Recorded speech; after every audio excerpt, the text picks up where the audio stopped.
Lou for, if you can mute with, okay, there we go. Okay, great.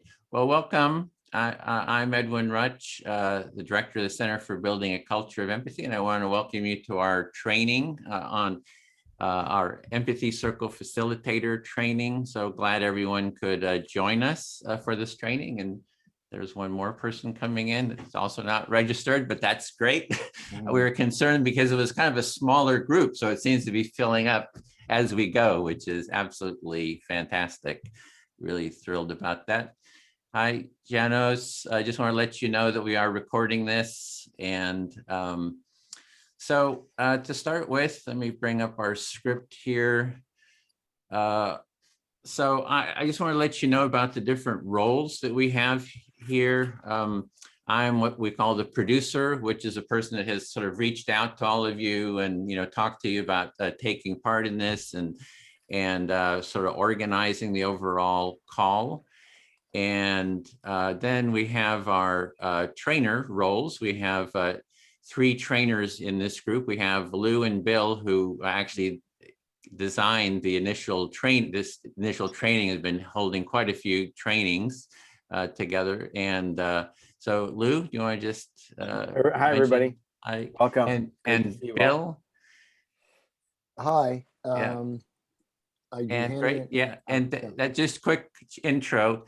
And then there's Timothy as well. So he's very experienced, even has a radio show on KPFA on empathy. So very experienced with empathy. And we're so glad to have these trainers here to kind of hold, they're going to hold the space and kind of, just guide the training. And then we have our trainees. So part of what we do in this training is you're learning to be an Empathy Circle Facilitator. And we also want you to become a trainer of this practice. So we have 3 trainees, and the one is Michelle. If you want to raise your hand, and then Graham. And who's our other trainee? Oh, there is Celine. There you are, Celine. So there's 3 trainees, and so they'll be kind of helping with doing presentations and facilitating breakout rooms. And we have one floater, a person that will come in during the training, to kind of pop in and kind of fill in some spaces too. And we call that the floater. And that's Erin. She's not here today. So with that, I'm going to turn the role over to Bill. And I think it was Bill, right? Was next. Okay, so take it away, Bill, and my responsibilities are over. I can sit back and relax now. All right, welcome. What we're going to do is do short check-ins, just a little bit about your name, location, and why you want to take the training. I'll kind of role model it. And so my name is Bill Filler. I'm a retired special education teacher. I really, throughout my long career in special education, value the value of listening, to be redundant, and so I think that it's really important. And in order to address the issues that we face today, I think we need empathic listening. And this gives people the experience of empathy, not a description.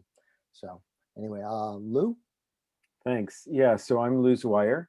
I live in Northern California, and I have a background in communication and conflict resolution and leadership training, and also education. And to me, the Empathy Circle practice is simple but powerful. So it's deceptively powerful. There's something about the structure of it that and the way that we do it that produces wonderful results without a lot actually of sophisticated training or understanding even. So that's why I participate in these trainings and why I think it's a really great practice to learn and to teach others. Okay, great, thanks. Timothy? Hi, everybody. I'm Timothy Reagan, and my background is I'm a social worker. as well as a health educator and a healthy lifestyle coach. I also love music and I love empathy. And I'm also a certified trainer with the Center for Nonviolent Communication. And so I do this because I love spaces where we share power and we have a mutual willingness to feel and be fully alive together, to basically be alive together. And so the Empathy Circle for me is a space like that. And I love it when folks have that moment of being fully heard, but also that moment of fully hearing somebody else. You know, it feels good. And so I just really enjoy that. And I couldn't be spending my time better than in a space like this, you know, except maybe playing drums or, you know, running around and working out or something. But it's like keeping balance. But at the heart of so many things is empathy from my perspective. So thanks. Welcome, everybody. Thanks, Timothy. Celine? Hello, I live in Southern Oregon. I have a background in education, in mediation, and nonviolent communication. And I love this work because it furthers my purpose, which is to bring a little more peace to the world. And I'm happy to be here and happy to meet you all. Thank you. Thank you, Celine. Michelle? Thanks very much, Bill.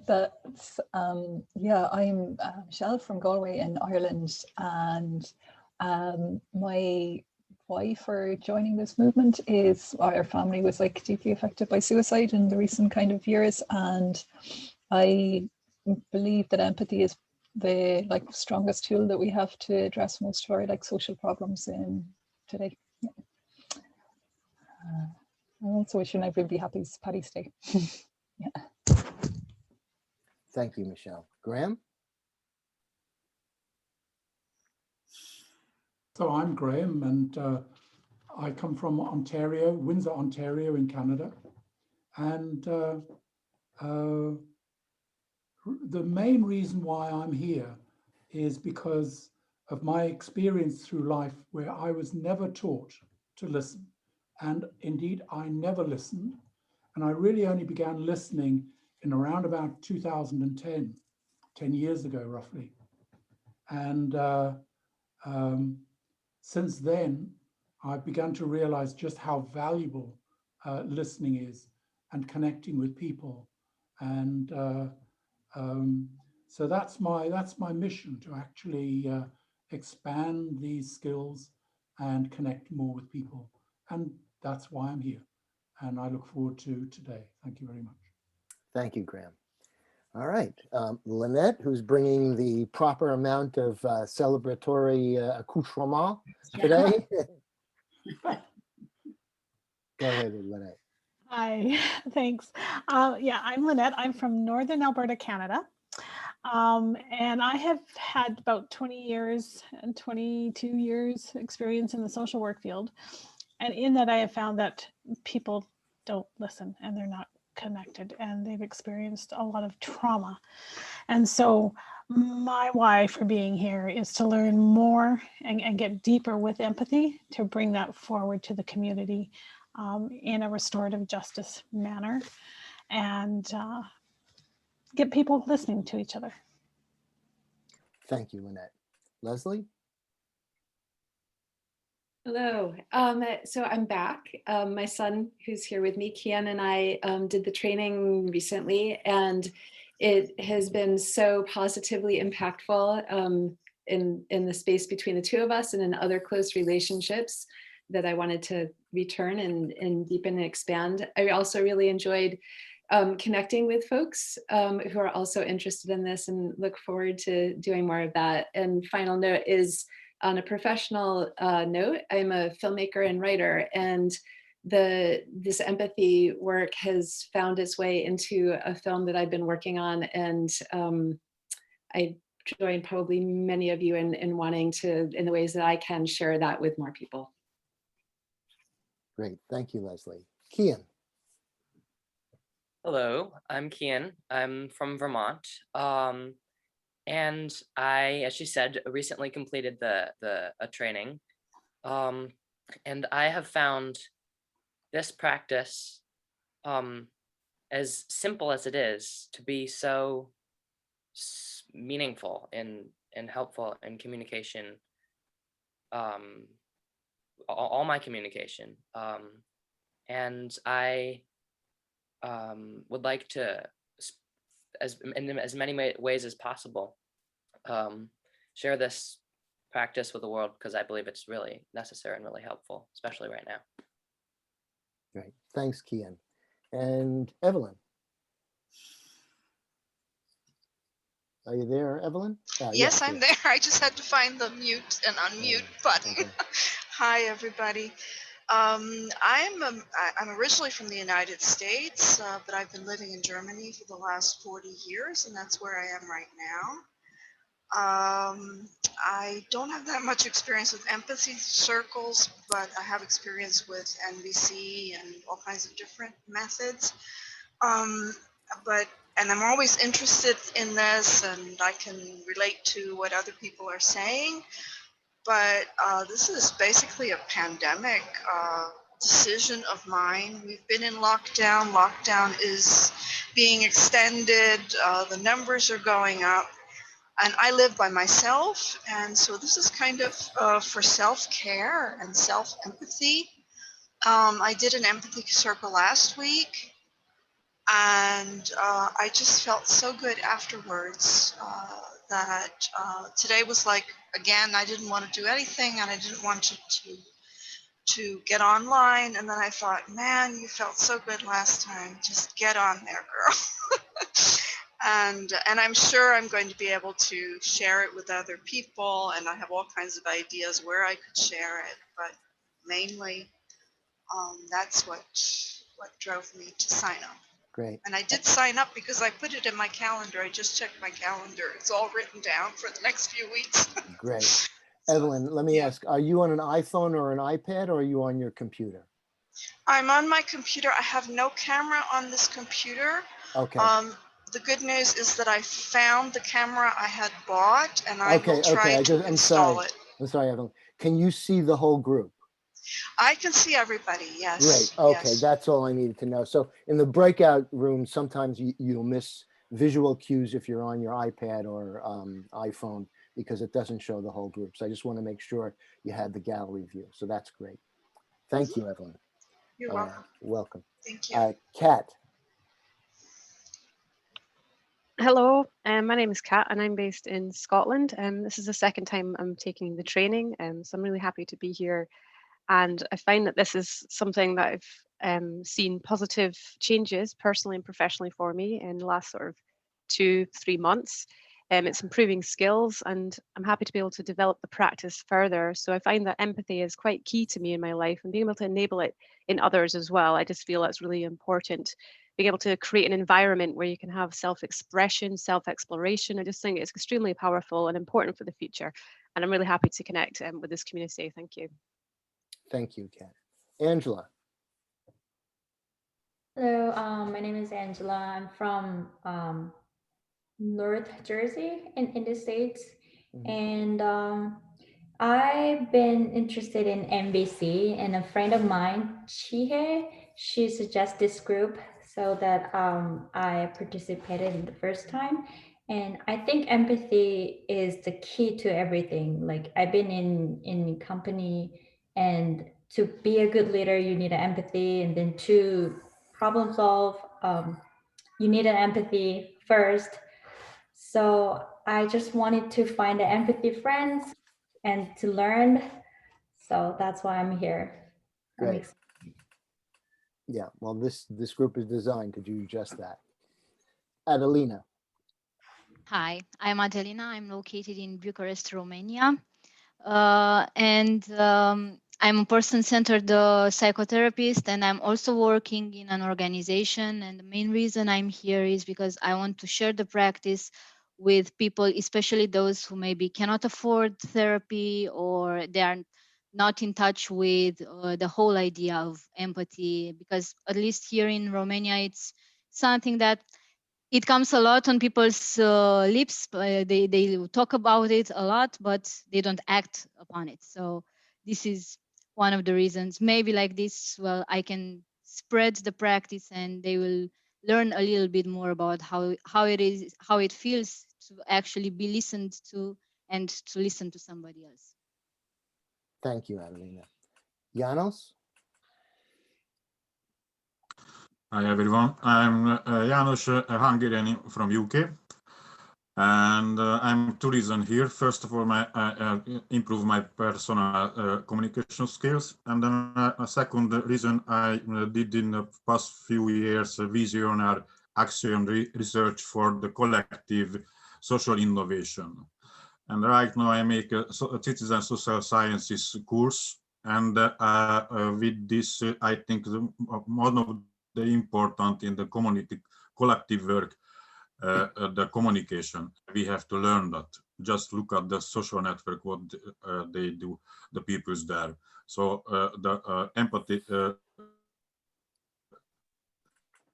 We lost Janos for a second. Has a lot of, thank you. Okay, so the last part of what you were saying was kind of broken up, Janos, but we'll see how that goes. Rick. Yeah, I'm a longtime educator.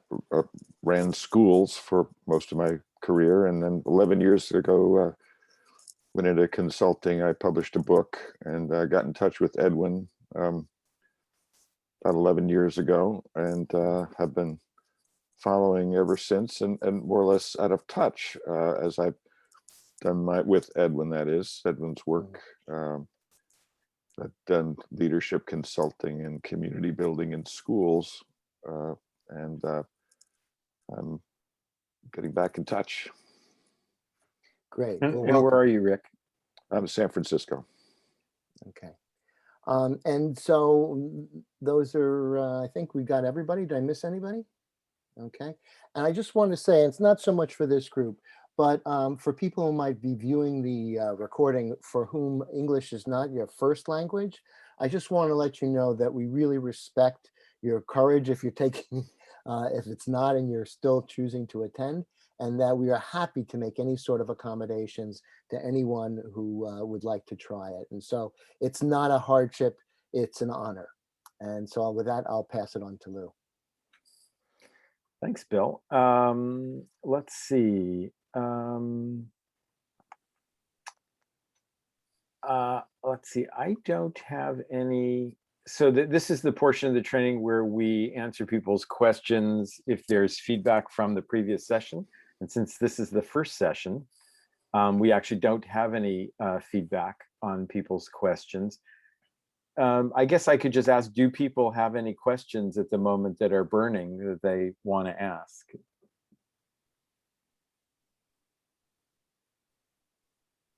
Okay. Then I'll just say I'm just so grateful for all of you being here and moved by the things that you shared about why you're here. And yeah, and look forward to our work together. And so next we're gonna do. Lou, yeah. Janos had his hand raised, so he sounds like he does have a question. Okay, sorry, thank you. I didn't see that. Thank you very much. Previously, when I attended in the course, once end of the breakout rooms, we left about few minutes for the free conversation between the team members, and I think that's very helpful. Get closer each other. Yes, it's up to the individual room facilitator to manage the time in the breakout room, but I'm hearing what you're saying about liking having some time at the end to debrief before coming back into the main room. And yeah, so that's something to facilitators to keep in mind. Thank you. So then I'll say that the next step in the training is to do an overview of the course, kind of lay out what you're going to be experiencing, and Celine's going to do that. Okay, thank you, Lou. So some of you know all of this, but it's a nice reminder that what we're doing here is our goal is to support creating a culture of empathy. And what we're hoping that you take away is a familiarity with the goals and values, the core structure of the empathy circle, so that you can guide others through the experience. And we also hope that you deepen your experience of being in an empathy circle, and both as a listener practicing empathy and as a facilitator. And we also are wanting you to become aware of your strengths and where you want to practice more as a facilitator, and to learn to respond to some of the challenges that can arise in an empathy circle. And we do that not today, but later on in the course. And finally, we hope that you leave this training having established strong bonds with each other, so that you can continue to support each other with your training and growth towards building a culture of empathy. And Michelle will tell you a little bit about the arc of the course and what we do in each session. Also, I'm monitoring hands raised. Janos has his hand raised, Celine. Would you like to take his Sorry, question? I didn't see that. Thank you. Just I have an idea. Is there any kind of organization about national groups? Because I'm thinking about, I'm in UK, but also I'm Hungarian, so I can join to there. Is there, because that's a different language, so that I can turn into another language this and start for example in Hungary and also in UK. So that's just the idea, if you're thinking on that kind of way. Yeah, and I'd say that's a question for Edwin, probably. He does more organizing than anyone else and is aware of the different groups that have formed in different places around the world. Do you have any comment on that, Edwin? Not on Hungary. We don't have any group there, but hopefully you'll take the training here. You'll learn it and you'll become kind of a trainer for the Hungarian language. It would be great. And Graham has a comment. And Janos, if you stay connected with this group, you'll come across lots of people who are in the UK and lots of people who are from Hungary.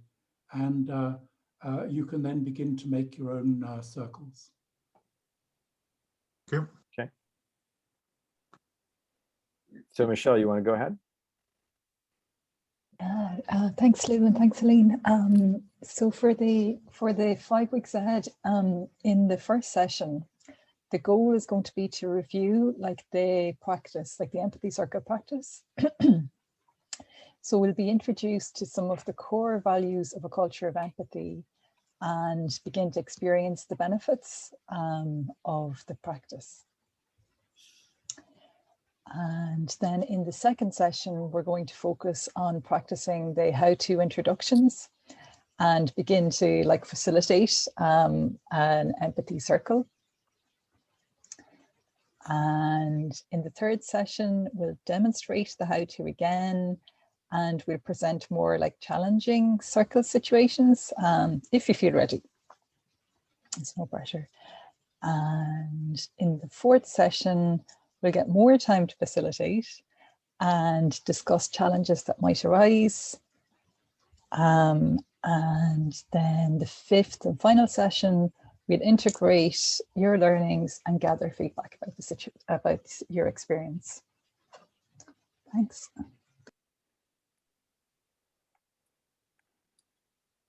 So Graham. Thank you, Bill. And so I'm here to mention our core values, and there are 4 of them. And the first is empathy lies at the core of our culture of empathy. And there are 2 aspects to empathy. One is the empathy to others, or to empathy towards others. And in that we attempt as best we can to sense and feel the experience and perspective of others. And enable them to understand that we actually do sense and feel their experience. And likewise, we need to do the same to ourselves. We need to be able to sense our own experience and endeavor to express it. The second value is mutuality. And here we essentially agree to be equal and reciprocate. And the third one is openness, where we are open and if you can be, to be vulnerable about your feelings, your expressions, and to be open and genuine. And then the last one, number 4, is to care. It's to care for others and indeed for yourself, and try to cultivate a sense of what is necessary for the comfort and well-being of others you are with. And may I add also to enable them to feel the sense of being heard. So those are our core values. Thank you. Okay, well, I'll take over from there. So we had asked that you fill out the Mentimeter form about your 3 most important values. So we have these core values that are part of a culture of empathy, and it's a work in progress, and we keep kind of expanding those definitions. And there's some links that we'll post to the more in-depth explanation of the values. And what we did is you filled out your values. So what we want to just look at is, I'm going to share the screen here. Hopefully that's coming up. And these are the values that everyone put in there. We have empathy, we see is writ large here, sort of as a core value. We have humility, appreciation, acceptance, freedom, equity, trust, simplicity, mutuality. And so there's all these different values, and we just want to show that these are your values. We're going to be exploring how do your different values, relate to the value of empathy. So with that, I think it's Timothy was going to be talking about the description. Is that right? The next. Actually, I'm going to do the intro, and then you're doing it. Describe Okay. the circles. Yeah, so we're getting ready to go into our circles, our empathy circles for the class. And this class, most of you have taken the class before, so you know this, but the class is very experiential. So we have these little bits of information that we're giving you or ideas, but mostly you learn by participating and experiencing empathy, and then reflecting on it some. So we're going to get you into empathy circles in just a minute. One of the skills of a facilitator is to introduce people to the empathy circle, describe how it works. And everybody does that a little bit differently. And next week, you will actually practice an intro yourself. That will be part of what you practice in the breakout sessions. And so even though you've all been in an empathy circle before, and I'm sure you've heard it described, I'm going to do an introduction so you see how I do it. And everybody does it a little bit differently, and it's wonderful to see that richness of how different people describe it. So this is usually how I do it. So welcome to Empathy Circle. The idea of an empathy circle is that we are going to take turns speaking and having what we are saying be reflected back to us. So one person will take a turn speaking, and before that person starts speaking, they'll select someone else in the circle to reflect back what they are saying. And the turns are timed. So typically we do 5-minute turns, but it just depends on how much time we have with the circle and how many people there are in the circle. The idea is to try to get to 3 or 4 speaking turns. So sometimes things are adjusted. So today I think we're going to do 5-minute speaking turns.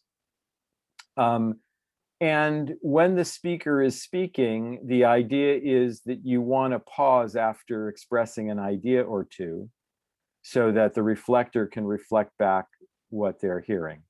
Because it's hard to hold on to more than an idea or two. So as a speaker, you'll do that.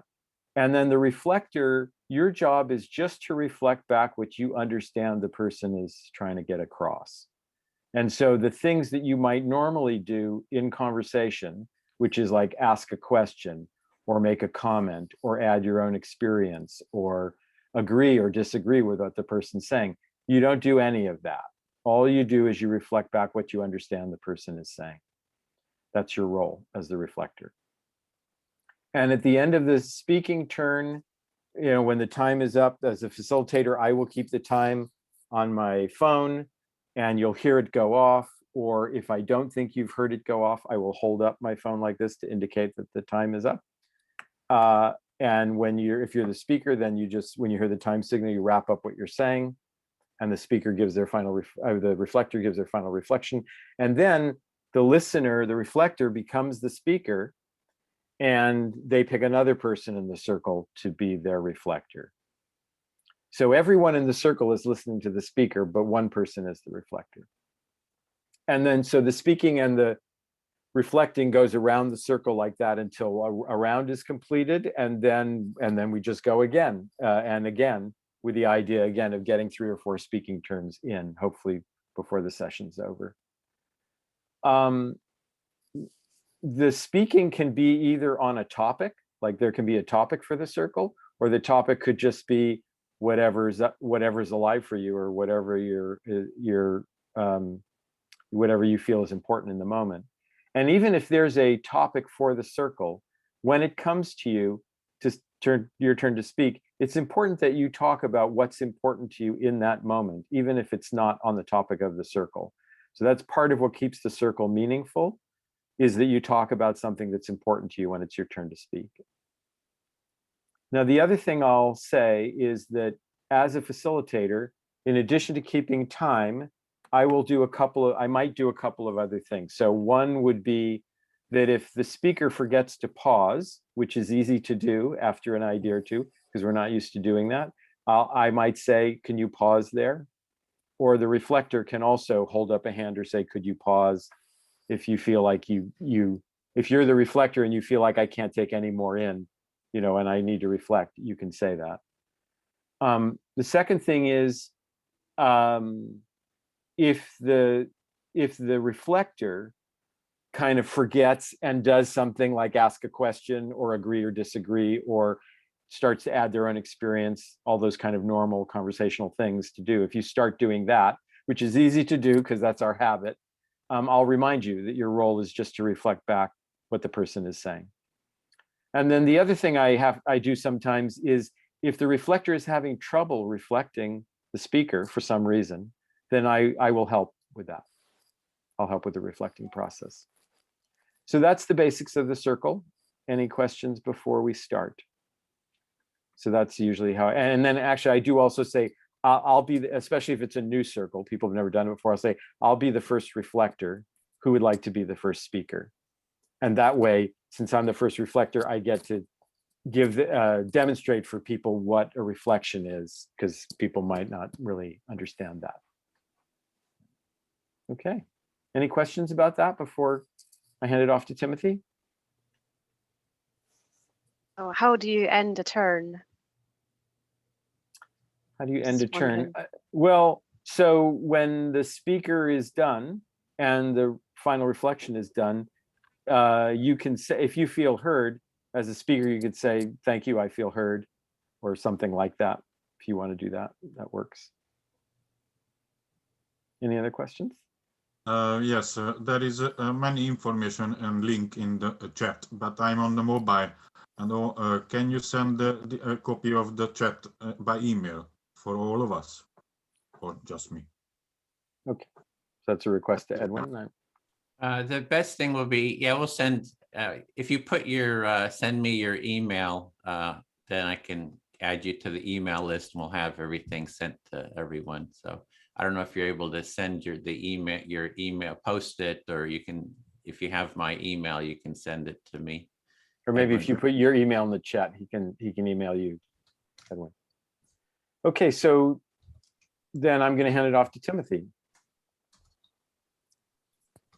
Okay, so what I'd like to do is just take a couple minutes here to introduce what we'll be doing in the small groups today. Once again, like Lou said, this is a chance to practice. In this training, we want you to experience what this feels like, to be fully heard and fully hear somebody else within 5-minute increments. So in our small groups, we'll be practicing just that.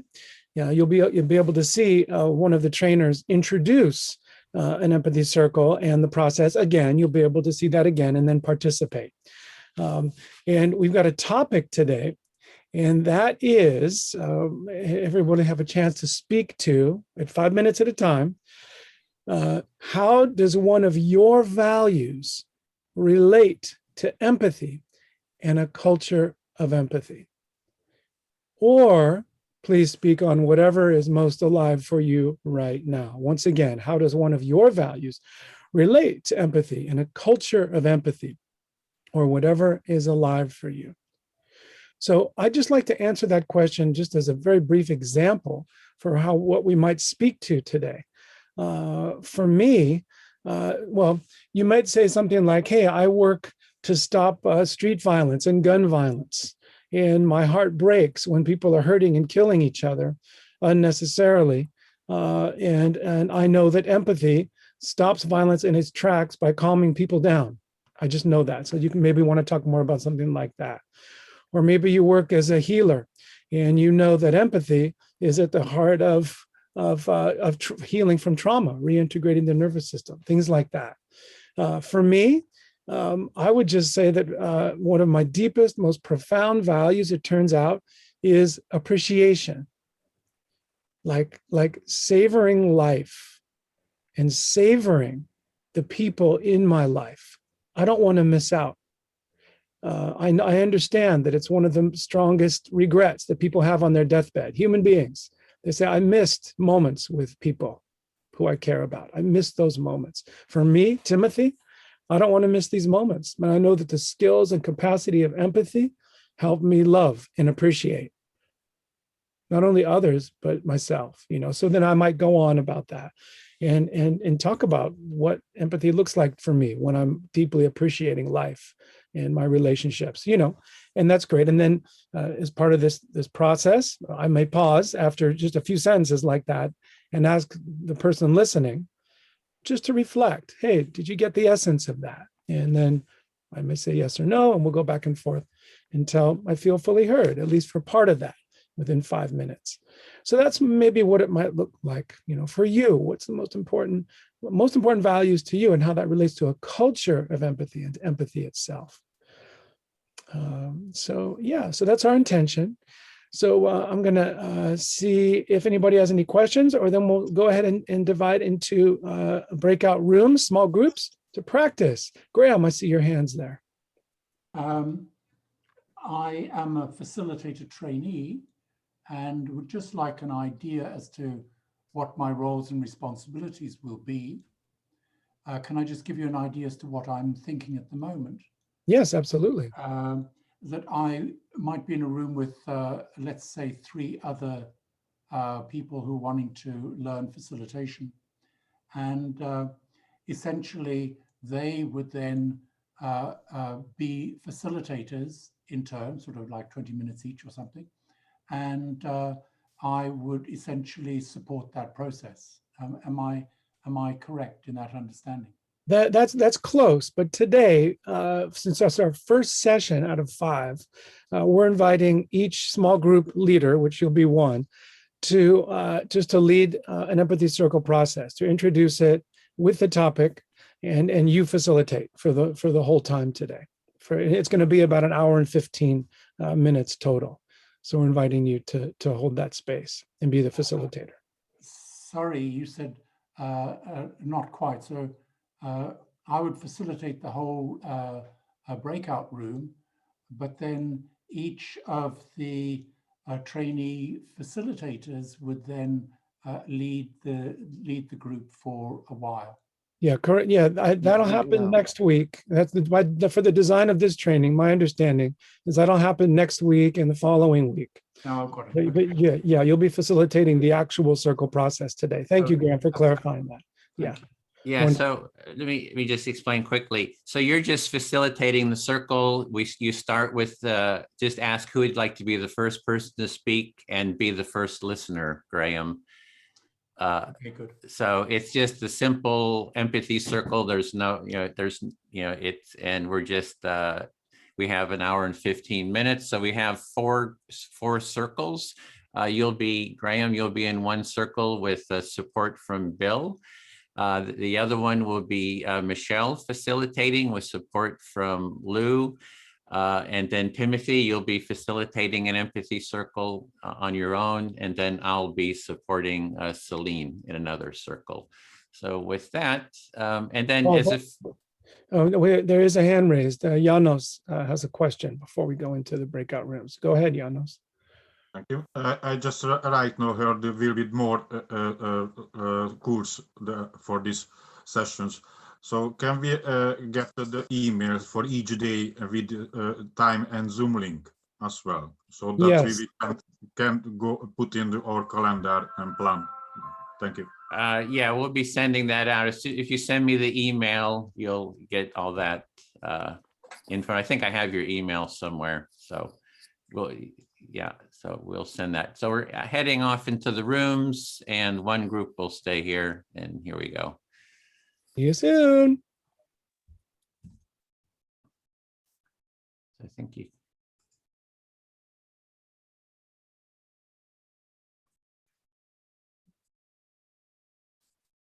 And we're here. Unassigned cat. I'm here with you, Celine. Yes. Hello, everybody. Hello. Happy to see you. Hello. And happy that we are honoring St. Patrick's Day in this group. Thank you, Lynette.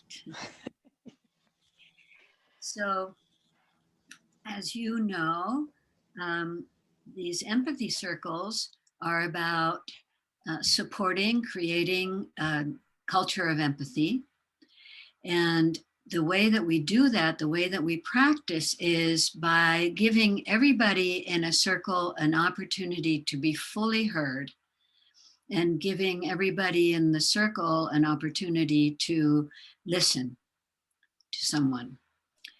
So we will go around the circle, and the topic, as you have heard, is about how one or more of your values relate to empathy or a culture of empathy or whatever is alive for you. And so, like I said, the speaker gets to say anything you want.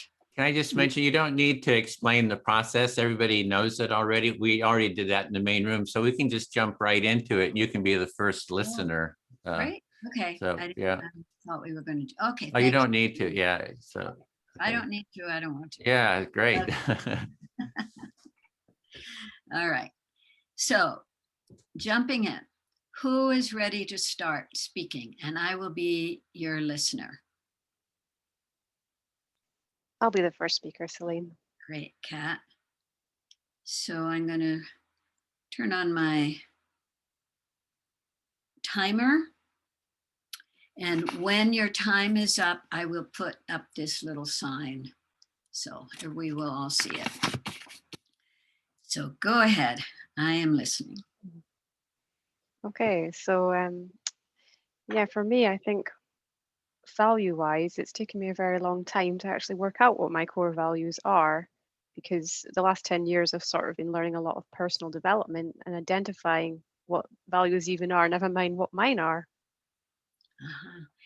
So you've been in a process for 10 years of personal development and becoming aware of what your values really are. So it's kind of a recent focus for you to look at what your values are. Yeah, absolutely. And for me, I've realized that that my family of origin have got completely opposite values to me. So the more that I develop myself and my values, the more different and separate I become from them. So one of the things you've noticed in this process is that your family of origin has values that are very different from yours. So this process of becoming aware of your own values kind of shines a light on that difference. Absolutely. And it also sort of separates me more as I develop. So I've had taken a while to get comfortable with developing myself because you're becoming more separate. But now I realize, no, I am who I am, and I just have to embrace that I'm completely different. So part of this process for you has been recognizing the difference between your values and your family's values, and the sense of separation that that's created for you. But you are now in a place of recognizing and valuing who you are and as different from your family.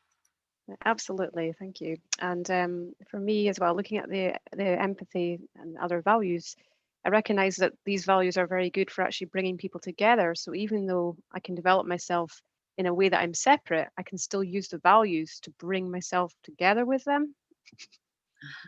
So you're finding a way through all of this to recognize that even though you see that you don't think about things in the same way as your family, that the values are ways to bring people together. And see Yeah, absolutely. Yeah. So basically it's like I'm becoming more different, but I'm also trying to be connected to them so we can celebrate the differences. So even though you see yourself as becoming more different, you're also seeing ways of connecting with the rest of your family and celebrating the differences. Absolutely. So I feel on my side, I'm working so hard to try to do my bit and then to see if there's some engagement or willingness from them to come back the way to me, which will be a challenge. But it's one of those things that you think, oh, I wonder if I can get my family to do an empathy circle to try to have some equality involved. Mm-hmm. So as you are developing your own values and seeing the differences, you're also wanting to bridge the difference between you and your family and hoping that they will be interested in this process and come towards you and meet you in recognizing your values. And it sounds like that is an ongoing project. Yeah, so I feel like being able to contribute to building a culture of empathy and my own sort of STEAM, I just feel it's very valuable and it's part of my sort of life purpose. And whether or not I ever connect back to my family, it doesn't matter because I'm doing my bit for my community and whatever I can manage. So for you, developing your own values and working towards developing a culture of empathy is a purpose that is important to you to bring more understanding and maybe peacefulness in the world. And even if your family is not responsive in the way that you would like them to be, you feel good about what you are doing with empathy and culture of empathy and empathy circles. Absolutely. Thank you, Celine. I feel fully heard. Okay, great. Thank you. So it's now my turn to be speaker. And Lynette, I'm going to ask you if you'd be willing to listen to me. Sure. Okay. Let's see.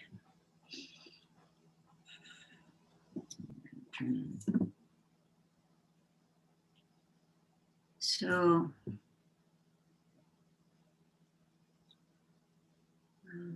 for me, honesty is a very high value, and I see that as integral to the practice of empathy and the practice of developing a culture of empathy in the world. So honesty is one of the things that you value the most, and you're seeing how that connects to empathy and a culture of empathy.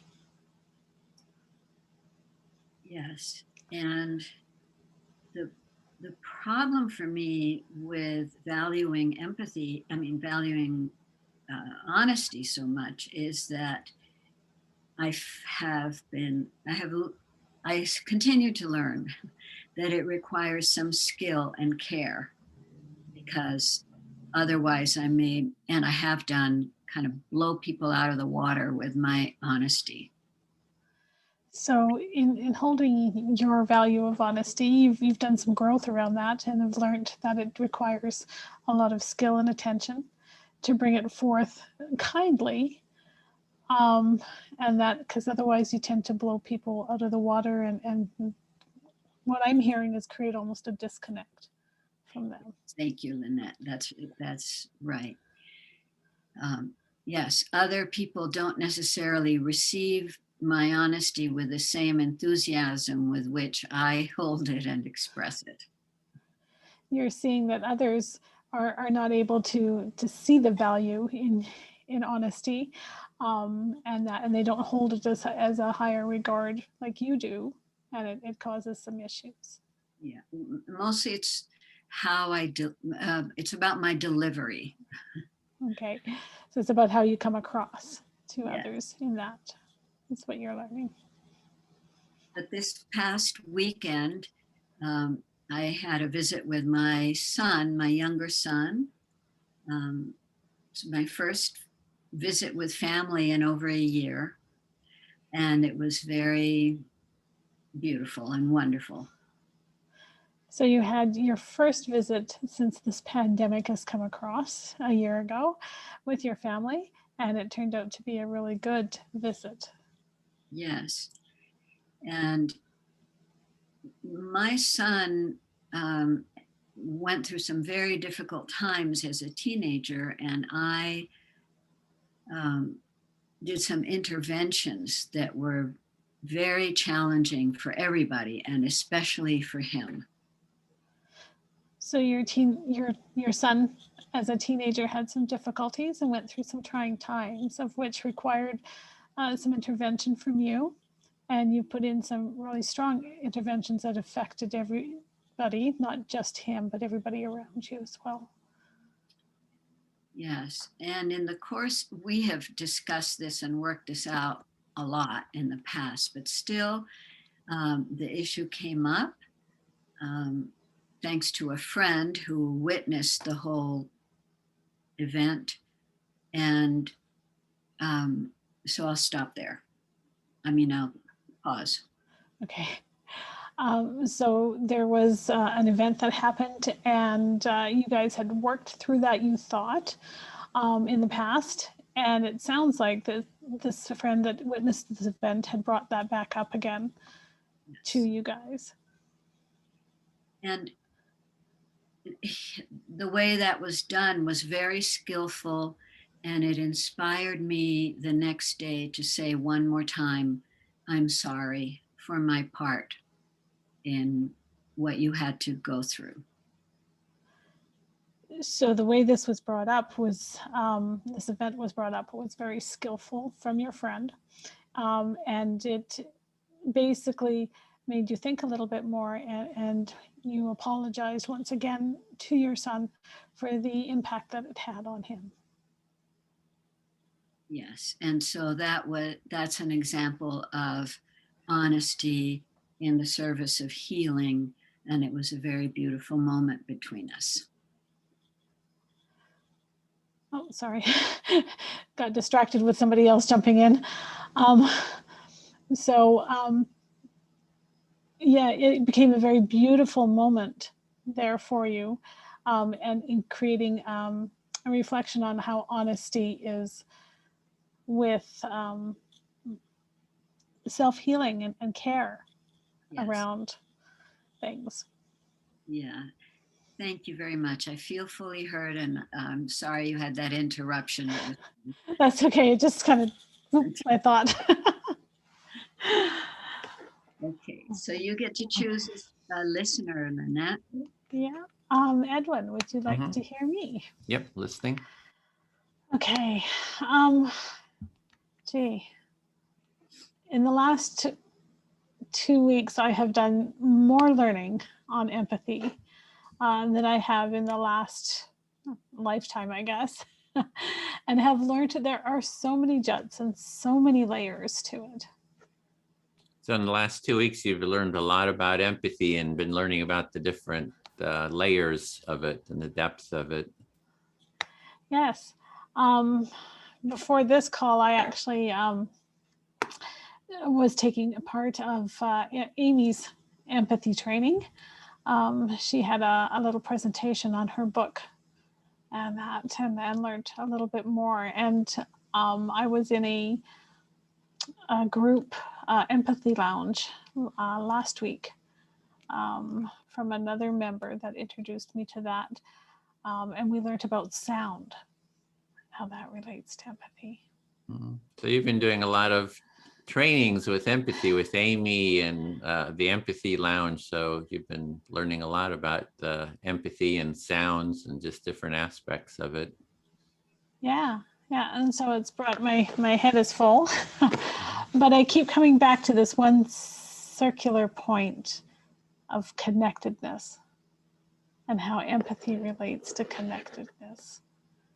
And for me, that's a very good soapbox, I guess, to stand on when presenting empathy and how it can help heal our broken community up here. Mm-hmm. So the one value that you keep coming back to is the value of connectedness and how that connectedness can heal, and just seeing the importance of that and related to empathy. Mm-hmm, for sure. Yeah, and so my brain just keeps going all over the place. I've had to sit down and do some mind mapping and to get things out. Yeah, so your mind's going in a lot of different directions, a lot of ideas are coming out, and you're trying to express them, you're using mind mapping to get them out there and express them. Yes, for sure. And I think I'm going to stop there. Okay. Because I'm really tired. Thank you. I've been fully heard. Great. Then I'll speak to Kat. No problem. Yeah, so first, sort of technical, our group is in the waiting room. So if anybody gets dropped from a call from their group, and then we let them back in, they're going to end up here, and then they get sent back to their room, so into their breakout room. So just that's a little bit of a heads up. So you're just giving us a head up for a technical fact that if anyone gets dropped out the breakout room, they'll end up back here in the reception area, and then you'll put them back in the room. Yeah, and I love hearing all these different values, especially the one you were talking about, which I think is for me, it's around the mutuality. Like in a family, you can end up doing all the listening, but if you can get the family members into mutually listening to each other, that's the real trick. That's where things get, good. Yeah, so you're just saying you love hearing about all the values that we're speaking about, and you're relating it to the mutuality value that I was sort of raising and relating that to the family. And if you can get everyone having mutuality with each other, that's a powerful one. Yeah, and sometimes it's hard, that like with my family, they didn't really like it was just too strange for them. The empathy circle is like, what is this? Because it changes some of the power dynamics, and so it can be a bit challenging. And they didn't sort of accept it until I sort of managed to mediate a conflict with empathy, with an empathy circle. It was a conflict, I was able to mediate it. And then I said, by the way, this is empathy, and they said, oh, that's okay. I guess it's safe. It's useful. It works. So we're up for doing more. Saying that when you initially presented the concept to the family, they found it strange and weren't really going for it. But when you actually had an opportunity to mediate an actual conflict, you're able to show them an example, which made them more accepting. Yeah. And then the question is how I think we need a whole module just on empathy circles in the family, right? How do you, because it's a real challenge to, it's like slowly bring it in, maybe start with some family members that are open to it, and then the others hear that, hey, this worked. And so it's a whole, and then start with, positive topics. So anyway, that's the whole question of how to create that mutuality in the family is sure a good microcosm for that. So you're just saying that it's a good topic to raise on how to create mutuality in the family, but you could do that as a whole module because there's so much content, and how you can bring the members in and start with the ones that are more receptive to kind of draw the other ones in. Yeah, and then I was just thinking about the sense of connection. I mean, that's really, I mean, that was one of the reasons I really appreciated the sense of the empathy in the family, is because, growing up was during the 60s, 70s, and there was that generation gap, between parents and, myself. And I found that this helps to heal, because who wants to have that separation and that conflict in the family? And, it's the empathy, I think, that really helps create connection, like in the family. So you're just mentioning the value of connection and how within the family you've got the generational kind of divides, and how you feel that this is a really good one to bring them together. And then there's also honesty. It's like to be honest about our felt experience versus our judgments, right? It's like, you're an idiot. That's, so it's the nuance, for example, with honesty, and how to be honest about our felt experience, I think is a real challenge, something I'm trying to get better at too, is, to be honest about my felt experience instead of my judgments. So you're just raising the value of honesty, and how that could come across in two different ways. One of which is when you're just telling someone, this is what I think of you, with judgment. But the other one is when you're actually expressing your true felt experience. Mm-hmm. Yeah, very much so. So all great topics here. Yeah, I feel fully heard. Thank you. Lynette, would you be my listener? Sure. Okay. For me, it's been a journey for me for like 18 years. I've been on a journey to basically find out my values, and there's been key points on that journey that have shown me each value. So you've been on a journey for 18 years exploring values. And along the way, these key points have shown you the next steps. Yes, so 18 years of leaving home and then wandering about in the world, coming across all sorts of situations that teach you all sorts of lessons. So 18 years of wandering around the world. You have come up with all sorts of lessons that have been taught through your adventures. Yeah, absolutely. So the last 10 years have been more conscious personal development, but the first 8 years were just random, trying stuff out just to see what I could do. So the first 8 years of the 18 years were just random things that, finding yourself and trying different things to see what you liked and didn't. And then the last 10 years have been more focused on personal growth and going forward with the things that you want to learn. Absolutely. So part of that involved starting a business. So from that experience, I learned all sorts of values, such as loyalty, from the individuals that actually worked for me and contracted for me. So in that, you started a business and found that one of the bigger values for you was loyalty, and having that come from the staff that you had worked with. Yes, and within that business, I had the pleasure of being able to create an environment for teaching people a skill, and that also created an environment for having empathy. So within your business, you were able to find, sorry, just looking for better words here. Looking for the ability to teach those skills that you wanted to pass on. And within that, you found the empathy piece. Yes, so I had created an environment to teach the skill, but I also realized that I could put empathy into that environment as a choice. So I was making that choice of putting the empathy in and learning that was a choice to teach the skills. Yeah, so I was running this business, teaching a skill, and then I realized that I was trying to do something extra with it all the time. And I was like, I didn't know what I was doing, but I just felt like it was just something really important. So I was just sort of sensing my way through this extra level of development I put into the business. So in teaching these skills, you found there was something that you were adding to it, but you couldn't quite put your finger on it, and wanted to explore that a bit more. Yes, so I realize kind of more now that that was me putting my own core values into my business that others, perhaps other competitors, did not have. So I realized, oh, I like having empathy in my business. So what you realized from that is that you were putting your own core values into your business that the other competitors didn't have. And you found that to be really exciting. Yeah, and I'm getting a bit old for doing that business now, but I realize I can actually take all of that out of it and put it into the empathy circle practice. So yeah, I'll pause there.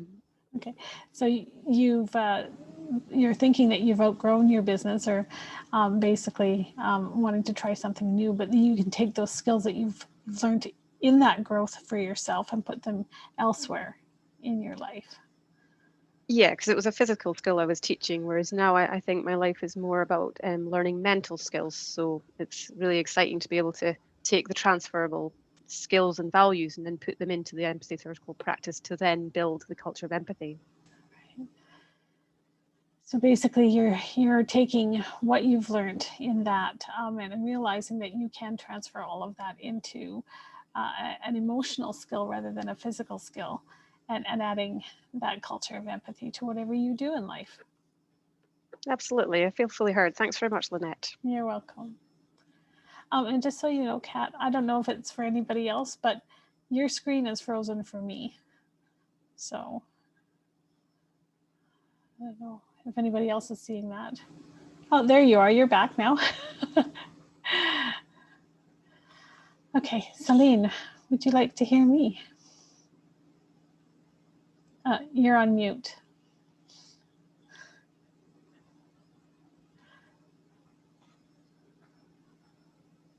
Thank you.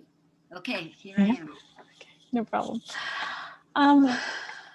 Yeah, kind of going back to what Edwin and Kat were discussing about bringing it into family. I was approached by my sister, who we've had a tumultuous relationship growing up. And it was until recently that, literally our father knocked our heads together and we kind of woke up and realized we need each other. So you're talking about your relationship with your sister, with whom you have had, or both of you have had, a tumultuous relationship growing up, and your father intervened because he wanted you to find ways to get along. Yes. Yeah. And we've, over the last, I think it's been 3 years now that we've really come together and learned to appreciate each other. Where she's had that trust now within me to come to me and say, hey, my family is struggling and we need some help. Can you, provide some skills for us? So in the last 3 years, you and your sister have worked on this and come to a place of appreciating each other, and you are using this learning to help other people who are dealing with crises like this in their families, of not being able to get along and wanting to. Yes. Yeah. She had actually mentioned that she wanted a workshop. And so I had actually said we could, use an empathy circle. And she thought that was kind of interesting, and is, presented that to her family and is willing to go forward sometime in the future here with one. So when this person approached you and asking for a workshop, some way to help her family, you suggested an empathy circle, and she seems agreeable to it, and you are looking forward to this coming together so you can do this with her family. Yes, because I can see the value in it, around the world and how it connects, everybody, even through Zoom. So why not, it should work within the family unit as well, very well, face to face. So you see there's great value in doing these empathy circles, even on Zoom, like so much is being done in Zoom, and that you think it's going to work with the family to help them hear each other. Mm-hmm. Exactly. Yeah, I think I'm just going to stop there. I'm just really tired. Thank you, Celine. Thank you, Lynette. Okay. So Edwin, I don't know if I was supposed to be keeping track of time overall, but I haven't been. So, I'm keeping track of that. okay, great. Thank you. So Edwin, would you be willing to listen to me? Yep, listening. Okay. Oh, I had something I thought was good. So you had something that you thought was really good and you're kind of searching for it. Yes, so this is a topic of interest to me. And where I live in my state, there is huge division between Republican and Democrat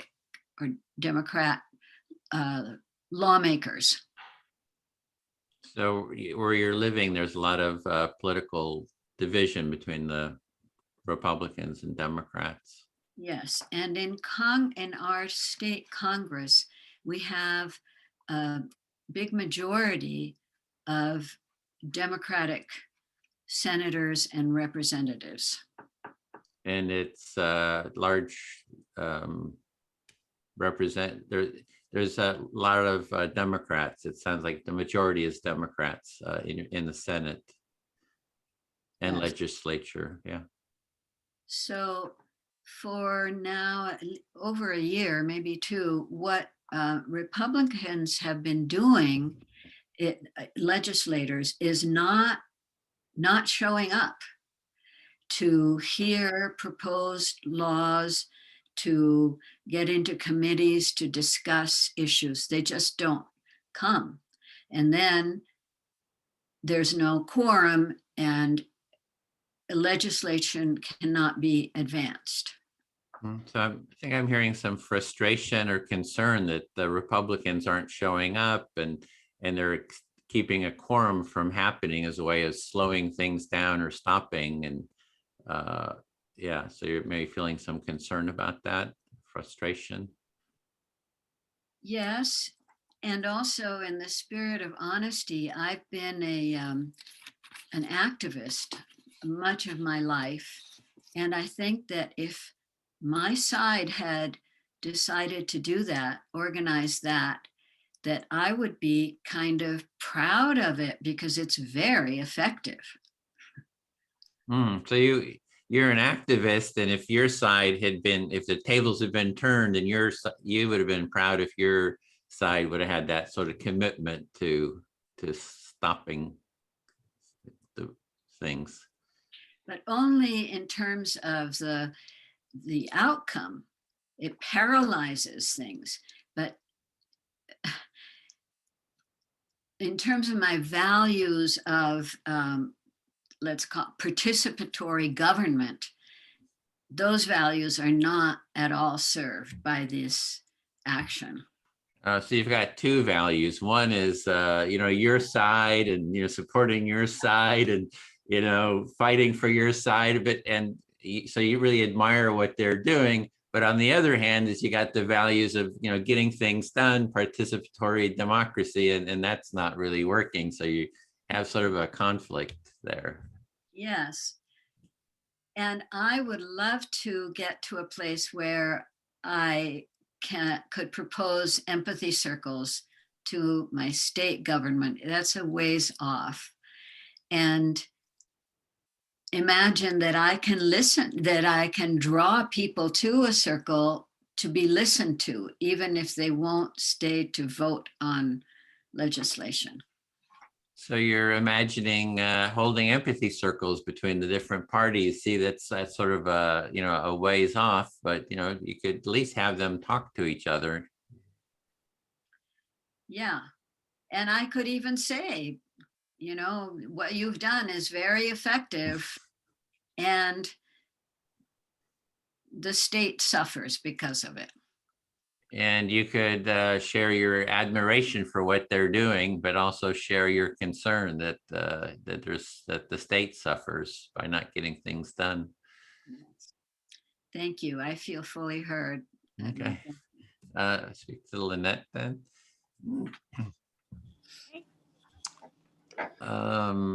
Yeah, I love that vision that Celine has about the empathy circles in government, because I really see that as sort of the alternative to all this dysfunction. So I don't know what value that is. I guess just effectiveness, or yeah, something that's a value of effectiveness. So you're pondering the value of effectiveness in the relation to what Celine had said with where the empathy circles can go in government. Mm-hmm. And that's sort of my vision too, is I'm getting my COVID shot this, the first one this Friday. And then once, things kind of settle out, with COVID, I want to take our empathy tent to Washington, D.C. and set up in front of the White House and in front of the Congress and demand that, the president and the Congress have empathy circles with each other. So once COVID settles down and everybody's vaccinated, including you, you want to take your tent to the White House and demand from the president and Congress that they sit down and actually listen to each other through the empathy circles. Yeah, so that's something I'm working at, and so hopefully we're going to have a whole bunch of people trained. You'll all be trained, and then when we get publicity, you'll be able to kind of help facilitate the trainings. When we'll get the publicity for that through those actions. Right. So through those actions, I'm hearing that will come the publicity for this empathy circle training, and you'll have already the base of trained facilitators to take this out into the world and continue this practice. Yeah, because we need to change the overall structure, like Celine's addressing, right? There's this overall political structure that creates the environment for the society, and we got to go to the heart of it and change. If we really want to change society, go to the core of the power structures. So I guess that's the question of the value of power and empathy. What does that have to do with each other? So you're trying to connect the values of power and empathy and change that structure within the utmost upper pieces of government, and that so that culture can ripple down. Exactly. Yeah. So and we did an empathy circle with our candidates running for the state assembly. So just a trick is that when people are running for office, they're much more open to do stuff like this. So we actually had 11 candidates that came to UC Berkeley, and we call it the Radical Empathy Forum. And we had 11 candidates. We did 2 empathy circles on stage when I facilitated it with the candidates. So it is doable, especially when they're running for office, because then they're trying to get publicity, right? It's like, they'll talk to anyone at that point. Once they're in power, it's like more difficult. But while they're running for office, they're trying to get any attention. And so that's a strategy there. So a tip for us that if we want to take it out, the best time to catch our politicians is when they're campaigning and running for office. And that, as an example, you had 11 candidates in your area that attended an empathy circle and that you facilitated, and it sounded like with pretty decent results. Yeah. And so you've got the exposure there, and so that would be the best time to bring the exposure. And I'm looking forward to going to Washington, D.C. because it seems like you win either way. If they arrest you for, camping out overnight, I can just see it now in handcuffs with my empathy T-shirt. We're hauling empathy off to jail. It's like, I think it would be great publicity. So, you kind of win either way because you get the publicity, one way or the other. Right. So you're saying publicity isn't a bad thing either way, if it's good or bad. And your example is of going to the White House and getting arrested, perhaps, for camping out, and then having the public and the world see they're hauling empathy off to jail. Right. Exactly. And so that brings back publicity. I'm kind of tickled with the idea. I'm imagining it feels kind of fun. And we do it. We've done the empathy tent, we've set it up, over the years. So we have a lot of experience with being out in public, doing stuff like this. So Anyway, I'm kind of gearing up for it. Got to kind of psych up for it, and by sharing it, it kind of starts making it more real, right? That now that I've said it to the public, I got to really do it. Right. So it kind of tickles you and brings you in joy, Yeah. and that to see that this kind of thing could actually take off, and that's the way that you want it to. Yeah, I feel fully heard. Thanks. Okay. Kat, will you listen to me? Absolutely.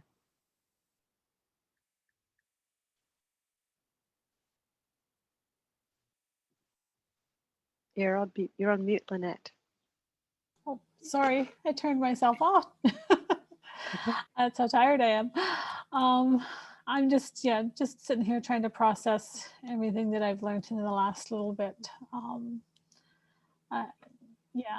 It's incredible the amount I keep saying, the amount I learn. I discover the more there is to learn about different things. So you're just realizing that you're on mute because you thought you were off mute. And now you're realizing there's a lot that you're processing right now. And the more that you learn, the more you realize there is to learn. Yes. Yeah. And so I think I have to kind of stop and take time, I think, to go through the process of processing all of this information and slow down a little bit.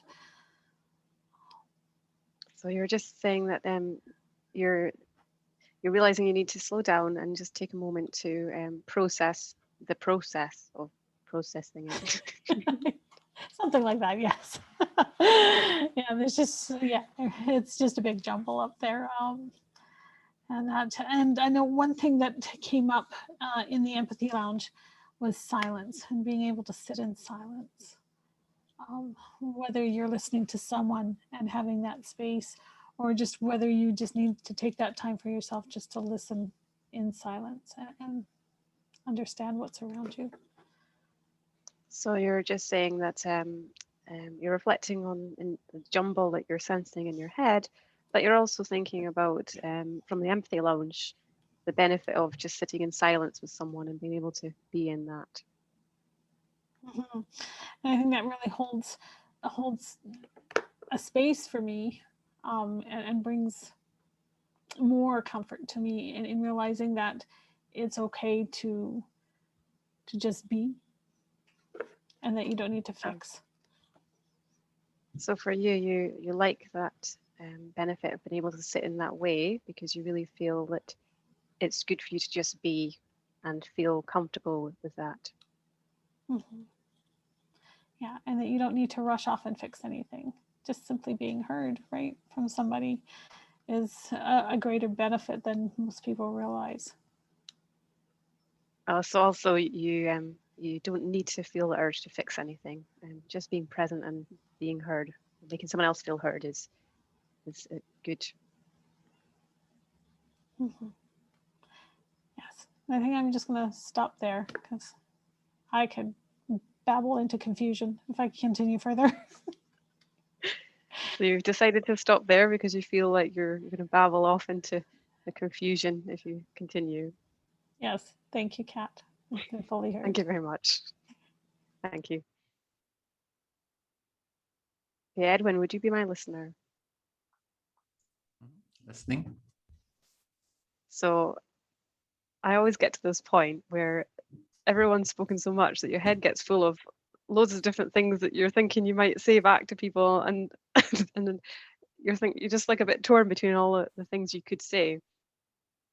So when you're doing the listening, you get all these things that you can add, talk about, and then you get torn about what to talk about, to say. So you're sort of sitting in that torn space. Yeah, absolutely. So from what Lynette said, she's making a really good point that it's like, just remember to slow down and just be, and then whatever you feel like, it's nice to do. So you're appreciating that, just slow down, see where you are, just be where you are feeling. Yeah, absolutely. And that's something that I've definitely been sort of practicing recently. It's sort of mindfulness, I suppose, sort of like a value, just to practice being and not even doing and not thinking either. So you're sort of been practicing that mindfulness, just being sitting with that beingness and not doing anything else. Yes, and then this practice has been having an impact with my sister as well. A bit like Lynette said with her sister. I've got a similar situation with my sister.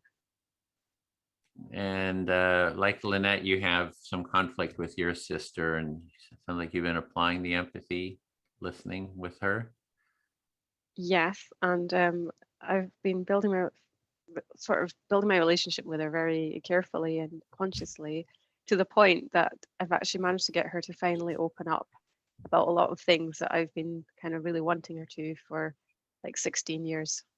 So you've been developing the relationship, and now she's opening up. It's something you've been trying to get to for 16 years. Yeah, so she managed to open up to the extent that she actually shared her childhood diary with me, where she talked all about how she hated me, but in child language. So it's kind of really funny, but really sad at the same time. So I wasn't quite clear on that she shared her diary, childhood diary, and it was about you, and it was something she hadn't shared. I don't know. I wasn't Yeah, quite so clear it was all about how she was a child writing in the diary, but she hated me at the time with what was going on. So she was all about how she hated me, because it was quite hard to read, but it was also quite funny and we were laughing at it. Mm-hmm.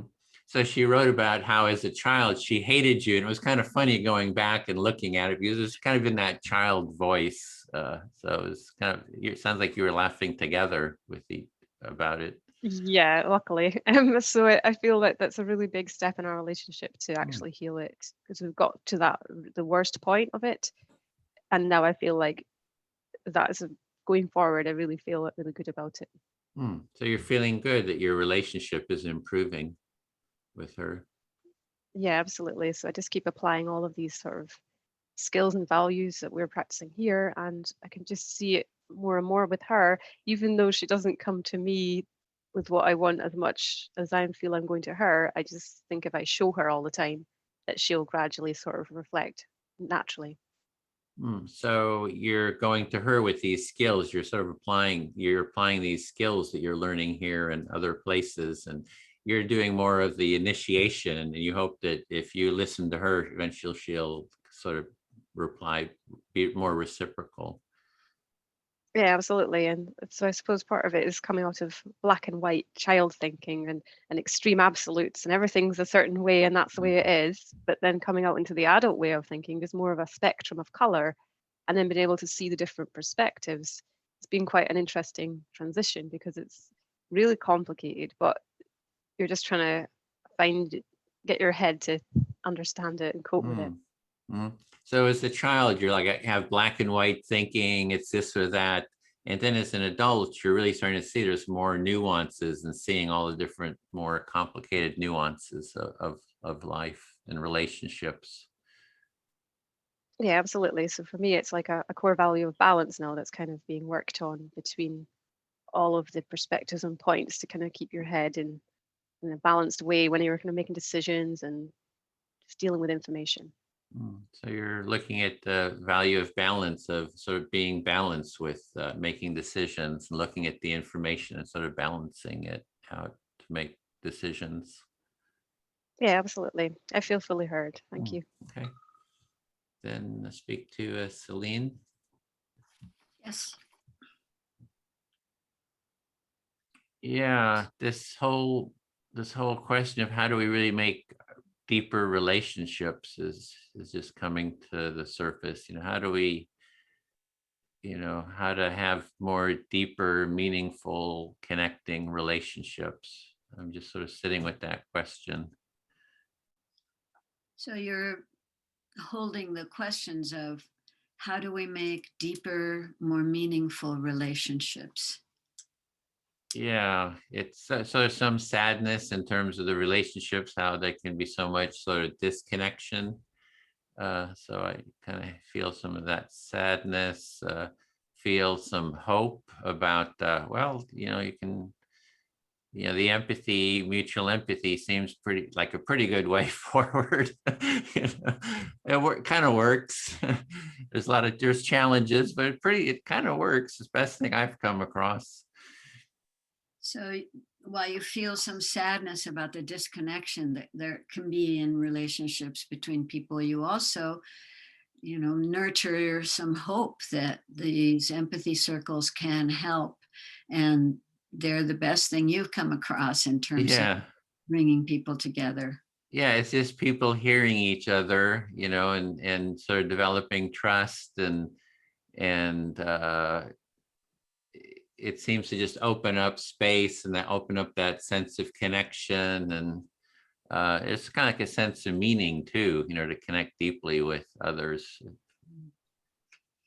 So you are appreciating how there's a sense of hope from when you think of people really hearing each other and having deeper meaning in their exchanges and building trust and more connection as a result of listening to each other. And so one big question for me is like how to go deeper in the listening, like in terms of doing reflections. I feel like I still have a lot to learn and grow, like when I listen to all of you, how do I really listen, more deeply? Like what is just how to do that? I think that's almost like a whole training module of its own, bring us together, and like, how do we really listen, more deeply to each other? So I sit with that question. It was, I do want to I want to deepen these connections. So you would like to find ways to include in the empathy circles how to go deeper in connecting with other people, how to use these skills and this setup for people to be able to go deep with each other. Yeah. So that's where I just sit with that question, and I'm always looking for insights. Oh, where's an insight, that will come into my consciousness that will kind of help move me in that direction. So it's something you're holding, kind of ready to welcome insight into how to go deeper. Yeah. In your listening. Yeah, I feel fully heard. Thank you. Okay, great. Thank you. Okay. I can't remember where I'm at. Kat, would you listen to me? Yeah, absolutely.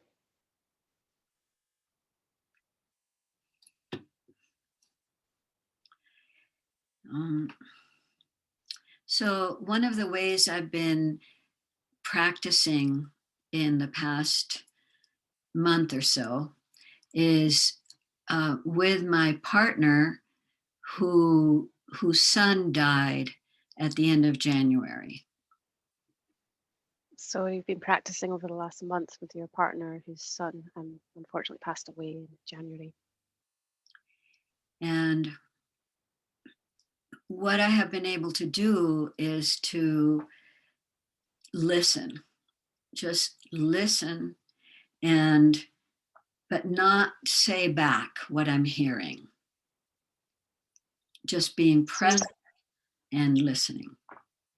So you've just been present and listening and just not respond, just giving in listening. And my response is energetic, basically, and it's my full attention and presence for extended periods of time sometimes. So you've just been practicing giving your full attention and the presence and the energy, and practicing doing that for a long period of time. Yeah. And my message in silence by being there and staying there is respect and care. So you've been communicating through the message of silence and respect and care. Mm-hmm. And it's hard work. And it's hard work for you. It's hard work because I want to kind of hold a space and be grounded even in the presence of huge grieving and sorrow. So it's hard work because you're having to hold a space and stay grounded, but within that space, there's so much grief to hold. Yes, and I think that the empathy circles have helped me to have listening and hearing be enough. I don't feel I have to then do something, even though my partner is in great distress. So you've been able to see from the empathy circles that you're able to just be present for him and not need to do anything. You're able to just see that from the empathy circle. Yeah.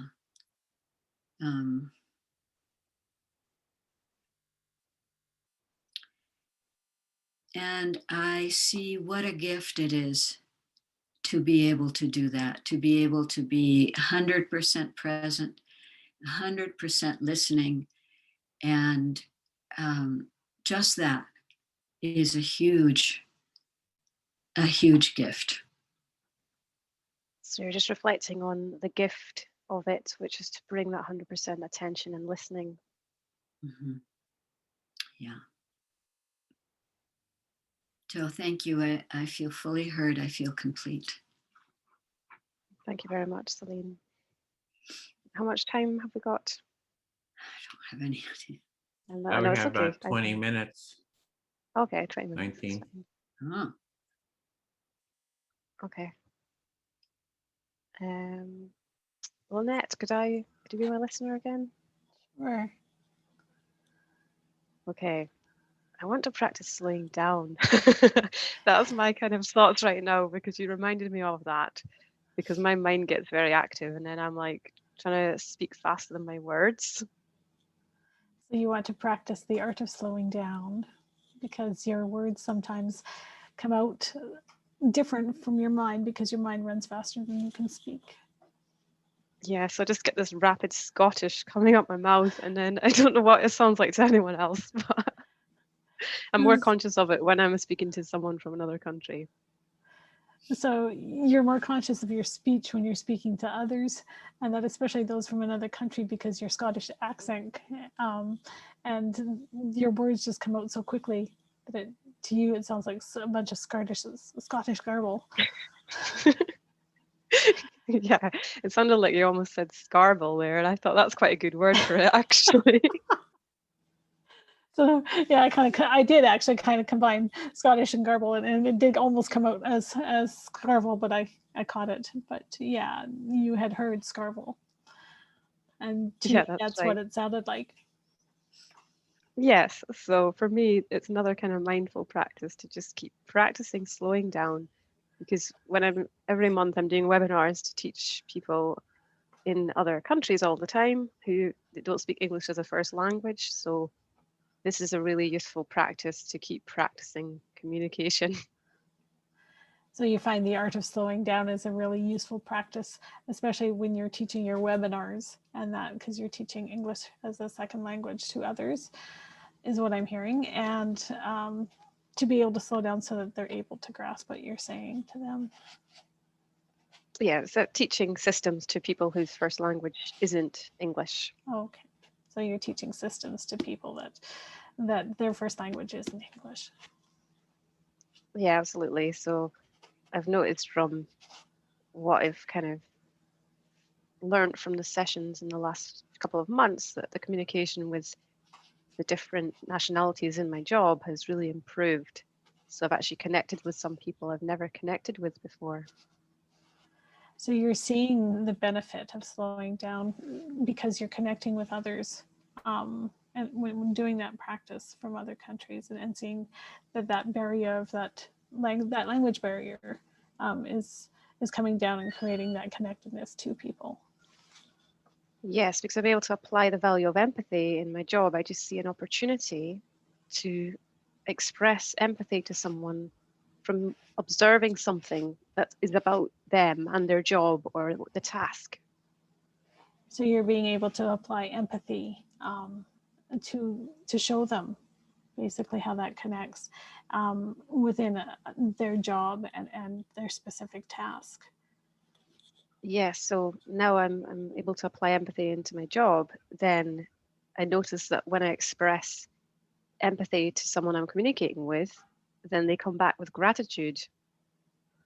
So you're seeing that there's an actual effect of gratitude when that empathy is expressed because they feel heard and connected. Yes, and then I noticed that later on in other situations, they are actually coming forward and communicating when they never used to do that before. Oh, so you've also seen that there's a trust that comes with that. And they come to you and communicate to you different things where they hadn't before. Yeah, so I was totally judging this Italian. So I don't know anything about her, but I was judging her for some reason and thinking all these things about her. I'll pause there. Okay, so you ended up having somebody who was Italian come to you and you were judging her and putting all these assumptions in place and not knowing why, but she came to you and showed you differently. Yeah, so I hadn't ever interacted with her before, but when she came to me, I interacted with her and was able to give her empathy. And then she came back with a joke about being an octopus because she had so many things she had to do, different jobs.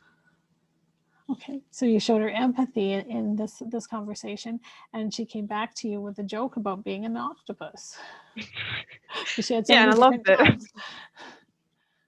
Yeah, and I loved it because it was just really funny and out of the blue, and just having this formal email turning into a joke about an octopus with a happy face, and then now you've got a relationship to some level with someone.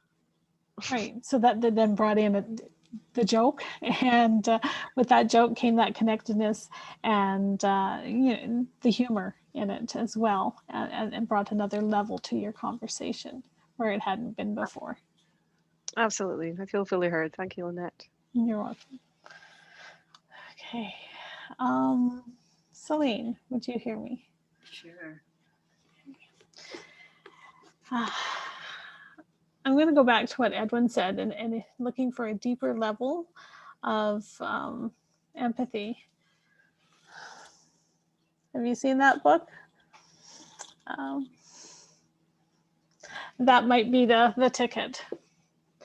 You were interested in exploring deeper levels of empathy, and you showed a book called How to Be Heard. Yeah, and it's by Julian Treasure.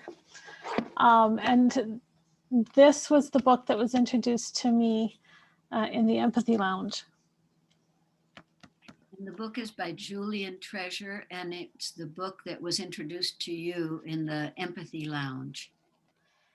Yes, and this is where the concept of silence and sound come in.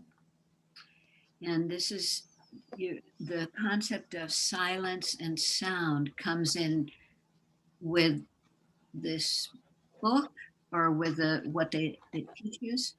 With the practice of empathy. Practice of empathy, okay. Yes, and being heard and taking that to a little deeper level. It was interesting because, yeah, we only had the one so far, the Empathy Lounge, and the impact when these concepts were introduced brought that deeper level of empathy to our little circle. It was incredible to watch. Uh-huh. So in your empathy circle, in the Empathy Lounge, there was such an impact in terms of going deeper when these ideas, these concepts were presented. Mm-hmm. Yeah, and you had, of course, you had a range of personalities in our group. We had somebody who was high energy, and somebody that was a little calmer, and somebody who was very at peace and you know, at that lower level of calm, and so that was noticed within that silence, which was really neat. So you get to see all of that take place. So you really liked how things became visible in terms of, for example, the range of personalities and energy levels. And and there, it was noticed that in the silence, the difference in the group. Mm-hmm. Yes. And at the end of our group, it was amazing how everybody commented on the process and what that did, just knowing that. And we didn't, you know, we were 4 strangers in total that spent, you know, that hour, and it was only an hour, and learned so much about each other just by that process. So you were really affected and impressed with how much closer and how much more understanding there was in the group after just an hour of practicing empathy and being aware of the teachings in this book. Mm-hmm. Yes, thank you. I want to stop there. I feel fully heard. Thank you, Lynette. So, Edwin, do I go again, and do we get a bio break before we go? I want to take a bio break. I kind of snuck out while you were talking for a bio break. So if you're wanting to take a little pause, it's up to you what you want to do. Yes, I would like to. I would feel more comfortable if I did. Okay, great. So we just kind of open it up. Everyone can take a bio break, and okay. Or if you want to stay in chat, we can just have an open discussion. Anyone? Okay, I'm going to go and I'll be right back.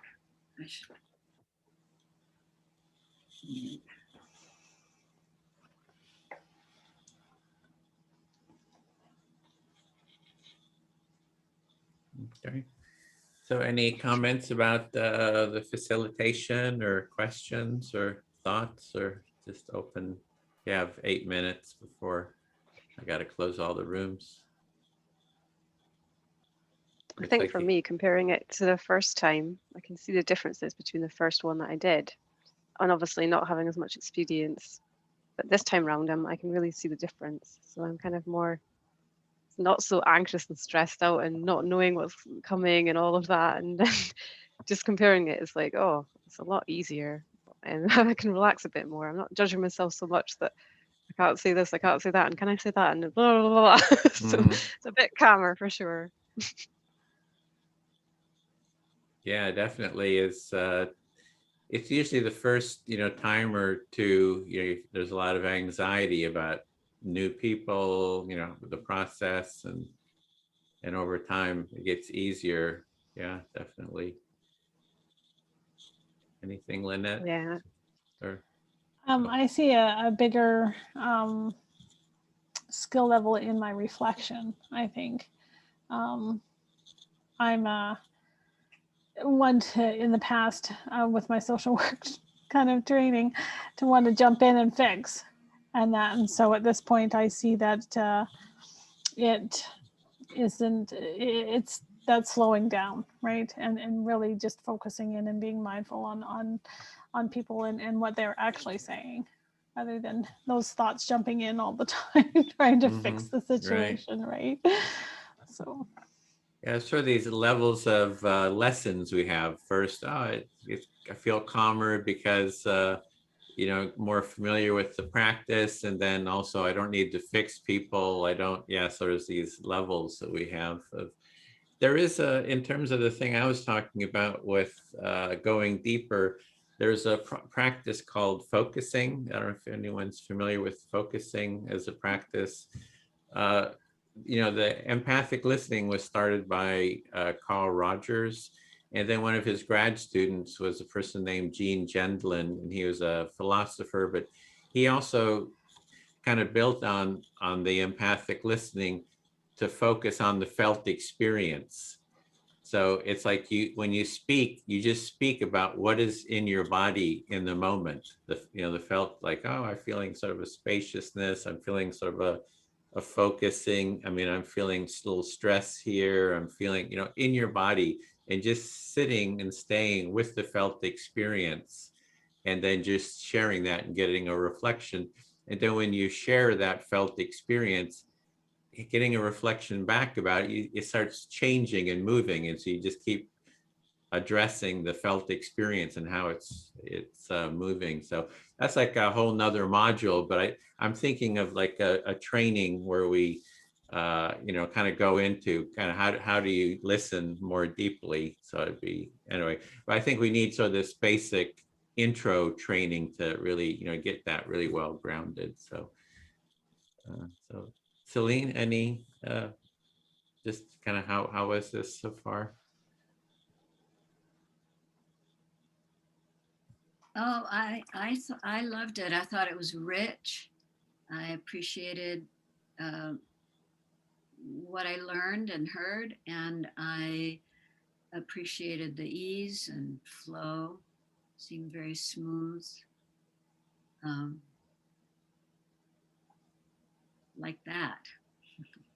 Yeah, I think we need to be a little bit clearer. I think Graham he wasn't quite clear on what you do as a trainee here, because as a trainee, it's just you just start. There's not, and especially here, everybody knows how to do the empathy. We already had an explanation of the empathy circle. You just come in, you just hold the space, and that's all you need to do. Yeah. So it's not too much required. But I think that wasn't real clear. We need to kind of have that better explained for the trainees so they feel more comfortable. Yeah, that would help. That one piece. Yeah, I'm left with more to explore in terms of different cultures. As you mentioned, Kat, working with people from other countries, and we've seen, people from different countries here in the empathy circles too. But I was raised in Argentina, for example, and I'm curious how it is there. I don't know. I have a friend who does empathy circles, Ronnie Hauschier, and I don't know if it's this model, but in Argentina, the thought of being quiet while somebody else speaks and listen till forget it. It's like one person talks, when you do the thing with the hands and then the next and then the next, and it's like, what are we talking about anymore? I'd be interested in practicing in those kinds of situations to see. Yeah, it's like everyone throwing monologues at each other, and they're all feeling satisfied. I got my monologue in, like I didn't hear anyone else's. Exactly. Yes. This is actually a dialogue. So yeah. Yeah, I imagine the introduction in those kinds of situations would be that much more meaningful. I mean, to frame it in a certain way of, this may not be what you're used to, and try it for this reason and see how it works, and something like that. Yeah, you try and tell them what's in it for them a little bit, to try and show them that they're the benefit, rather than, because they won't even try it unless you try and tell them something before it. Yes, exactly. Yeah. Yeah, because I'm looking at ways to put it into the corporate company that I'm in, because they're doing something with their values at the moment. So I'm a bit like, maybe we can have some empathy circles about the values. And then my department, they have a monthly meeting, and there's always the head guy always talking all the time, and he keeps saying every time, right, I am always talking, can we do something else where I'm not talking? And I've says to him, okay, I've got an idea for you where everybody gets to speak. And so he's all up for it. So I'm just going to tell him about it this kind of week. So that will start me in a small sort of zone of people. And then I'm just thinking about what topic to do, because a lot of them are extremely resistant. So I've got maybe get my colleagues to try to start taking interest. But then there's also a community in the company where you could build something, but then you're thinking what structure and what plan and what kind of presentation would it have, promotional wording, all that kind of stuff. So I've got to kind of plan that out and think about it before I release it too much. Yeah, we did it with Extinction Rebellion. They have 10 principles, and we had one empathy cafe on each principle, and people could just have a space. That might be, what are some of the values of the company, for example? Yeah, like how will you apply them within the company while you're doing your job, but not in a pressured way. People would feel that way. I'd say people are starting to come back. Looks like you left the room, kind of came early, Lou. Yeah, were we not coming back at noon? We were. Usually I close the room, but I see you jumped again. That's good. Yeah, sorry that you had to re-add me to the room, Edwin, in the middle of that session. I ended up with a kind of a blue screen. Oh, blue screen of Machine, death yeah. when your machine. That happened to me before too. Yeah, that's fine. Also, somebody else, Rick, kind of dropped out too, came back, and then seems to not be able to get back in or something. It was a decade where they had all went away and suddenly they've started coming back. I was like, I was quite surprised the camera stays on, but the actual, like everything else freezes. I was like, Okay.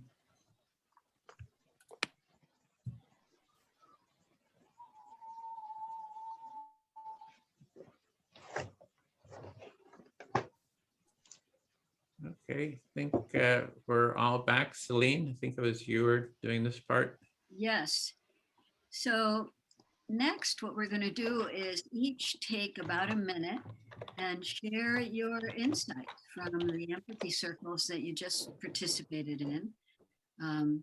Maybe talk about how did one of your values relate to the empathy, the culture of empathy, whatever it is that you, the insights that you got from this previous practice. And it's just a minute each. And I'm going to start with you, Lynette, if you would unmute and share with us a little bit. Well, this is go around number 3, and it's always interesting to note that each one has been different, and I learn more and more. And so, yeah, it was awesome. It was just processing it all and learning to slow down more. So, thank you. Thank you, Lynette. And Kat? Yeah, so it's my second one, so it was interesting to compare that to the first one. And like Lynette said as well, I was like, oh yeah, remember to slow down. Oh yeah, remember to like stop worrying so hard about all of this stuff in your head and just listen to what they're saying. And they're not judging you. They're just, you're judging yourself, judging them, judging you, and they're not even doing that. So like, I noticed that this time around, my head wasn't so tense with that thought process. So it was already been something going on there, which was really good to kind of observe.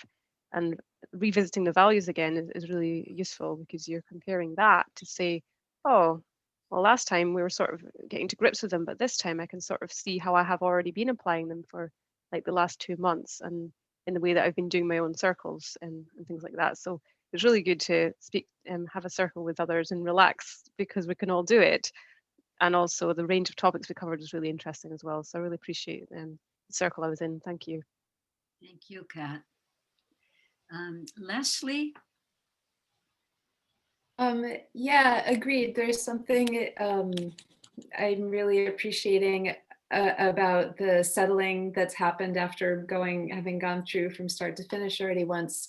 And the nuances that came up in our group, just one in particular that was really helpful was that when reflecting that, people may not be naming something, but that it's fair to reflect back even something that hasn't been overtly stated, sort of lending itself to that, I guess, intuitive, empathic sense.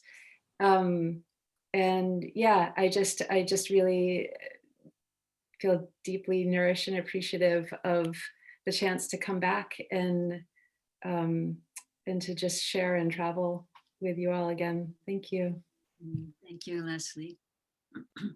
And Angela, you're next.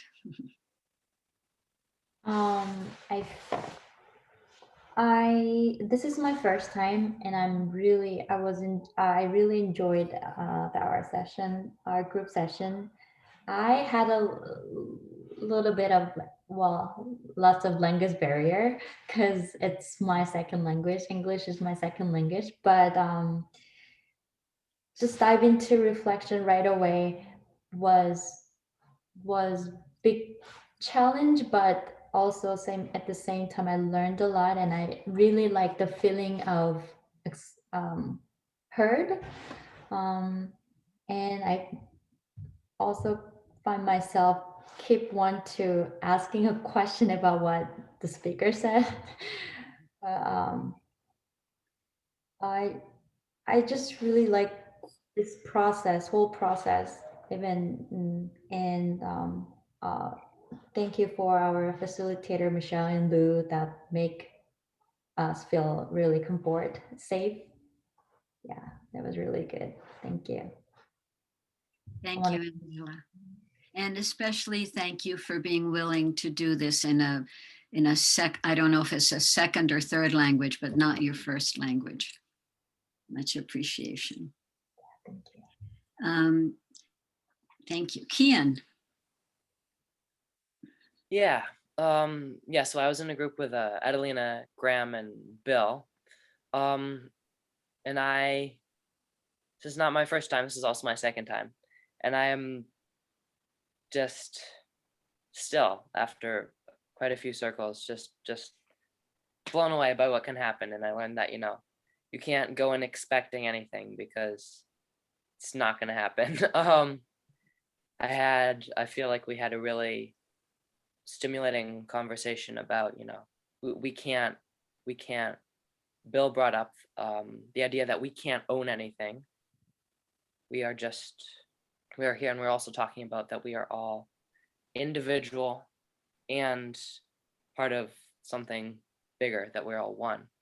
And I just really appreciate what we were all able to bring to it. And I found, a lot of resonance, which is a word. Timothy introduced me in the last session, and I just really grateful. Thank you, Kian. Adelina, you're, I don't know if you hear me. Adelina? She does look like she's frozen. Yeah, I'll come back. Yes, come back to her, please. Yeah. Janos? Thank you. I'm really happy. I think I'm the third time or fourth time in the circle. And I'm really surprised all the times I meet with the unknown persons, and I leave the circle as something like the friends from different, on other side from the world. And I think empathy circle is a really simple process to open up the personal doors to others. Thank you very much. Oh. Were you going to say more? No, thank you. I'm heard fully. Evelyn. Yes, hello. I find it difficult to summarize it. I just feel like I am in some cosmic soup of trust and truth, and it just feels very beautiful. And I feel like there's love coming out of my heart. So thank you for this experience. Thank you, Nash. Thank you, Timothy. Thank you, Rick, and thank you to all of you. And thank you, Evelyn. Yes. Adelina. Sorry, I think that my connection dropped a little bit earlier. For me, the group was, I did not expect it to go to such deep lengths, and it was the whole conversation. I will take it with me after the group, and I will sit on it and just. I'm so thankful to everybody, to Kian, to Bill, to Graham. It was amazing, an amazing experience. And one thing that I'm going with further is being part of this universe. What can I do to use my time the best way possible? So this is what I'm living with. And thank you all for the experience. Thank you, Adelina. Michelle?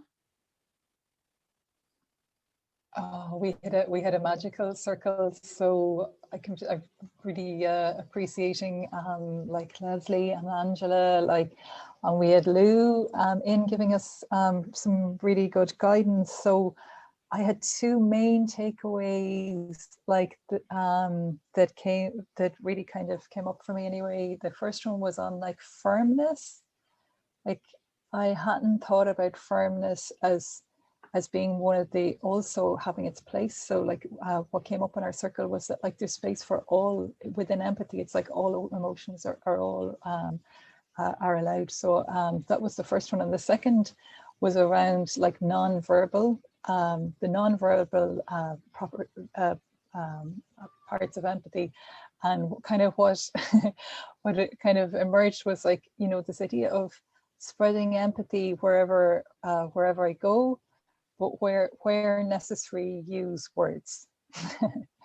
Words are the last resort. It's like try everything else first. Like so, yeah, from the heart first.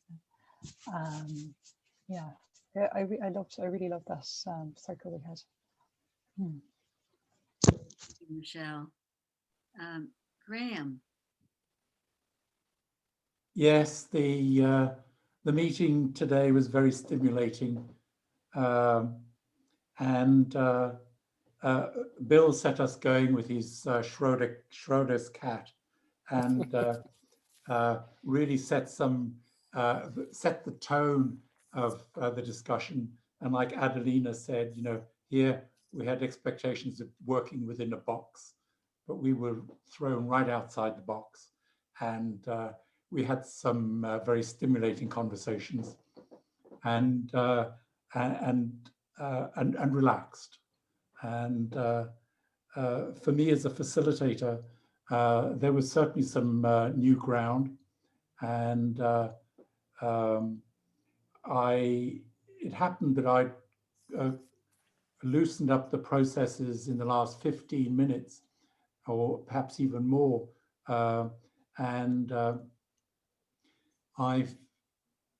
that went way better than I expected. And there were some quiet spots, and I felt that we'd explored and exploited those quiet spots to the benefit of us all. And so for me as a facilitator, today was a really good experience. And I thank you, Bill, for your support, Adelina and Kian for being there. Thank you. Thank you, Graham. Timothy.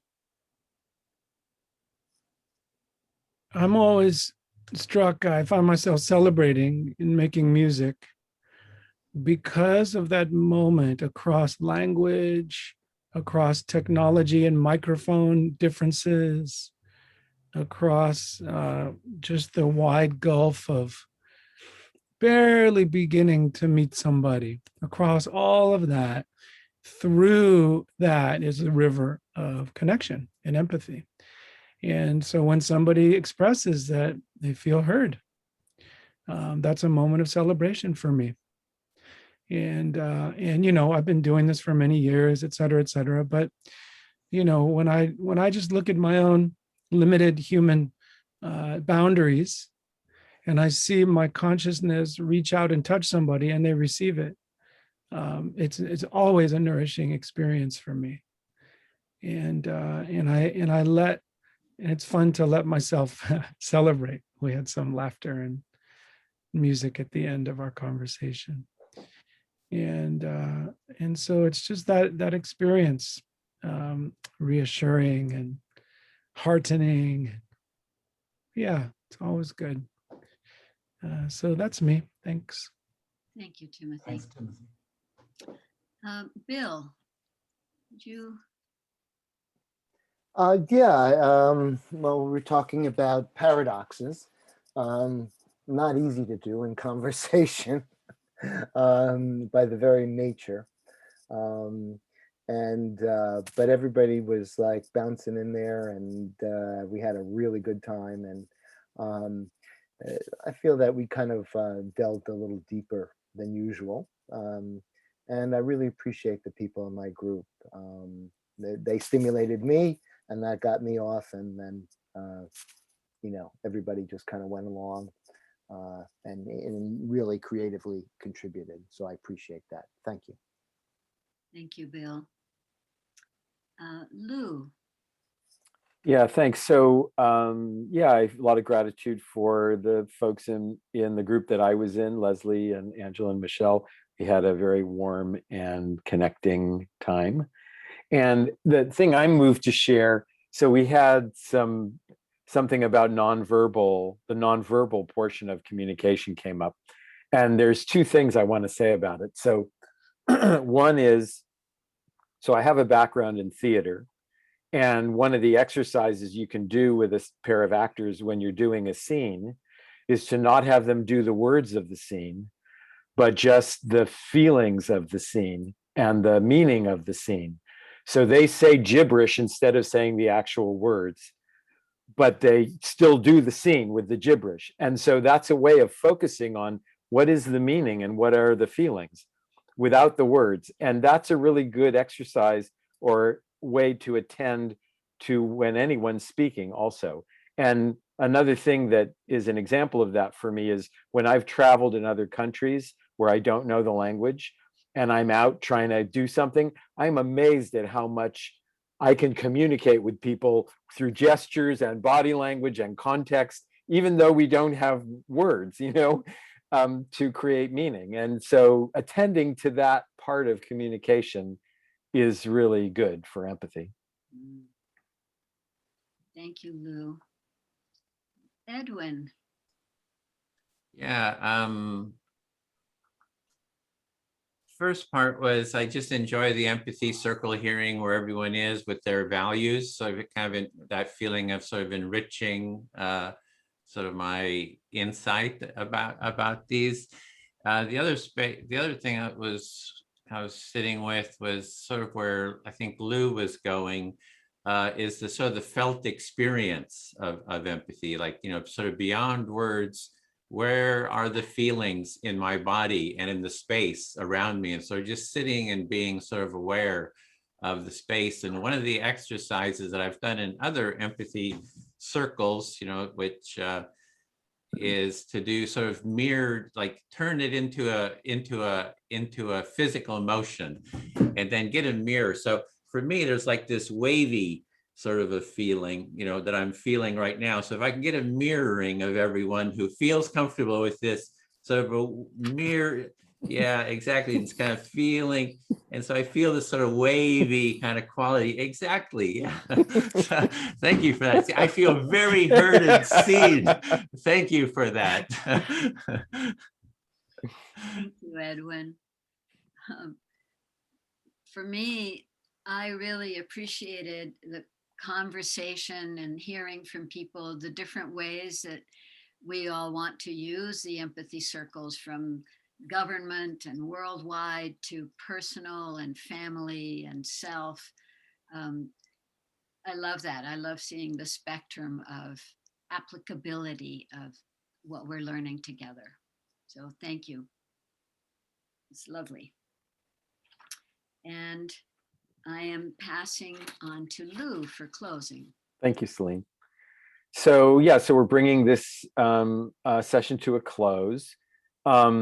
Do any of the trainers have anything else they would like to add before we close the session? Yeah, I have sort of a technical topic. We had 3 people who hadn't signed up on this page. It's the Cohort 9.B. So that's sort of the official sign up. You probably saw the listing out on the Facebook or LinkedIn and came through there. So I just guess I want to check. This is the first session here, sort of an empathy circle, just sort of open empathy circles introduction. And we have 4 more sessions at the same time. So I guess I'm going to check with Angela. Are you up for the next 4 sessions? So you're with us for that? Are you continuing? Yes. Okay. And Janos, is he here? He dropped out, I guess. Yes, looks like he's dropped out. And Evelyn, are you here for the next 4 sessions? I saw you added your email, your contact info there in the session. So does that mean you're with us? Yes, definitely. Okay, and great. Like I said, I don't understand why I'm not signed up.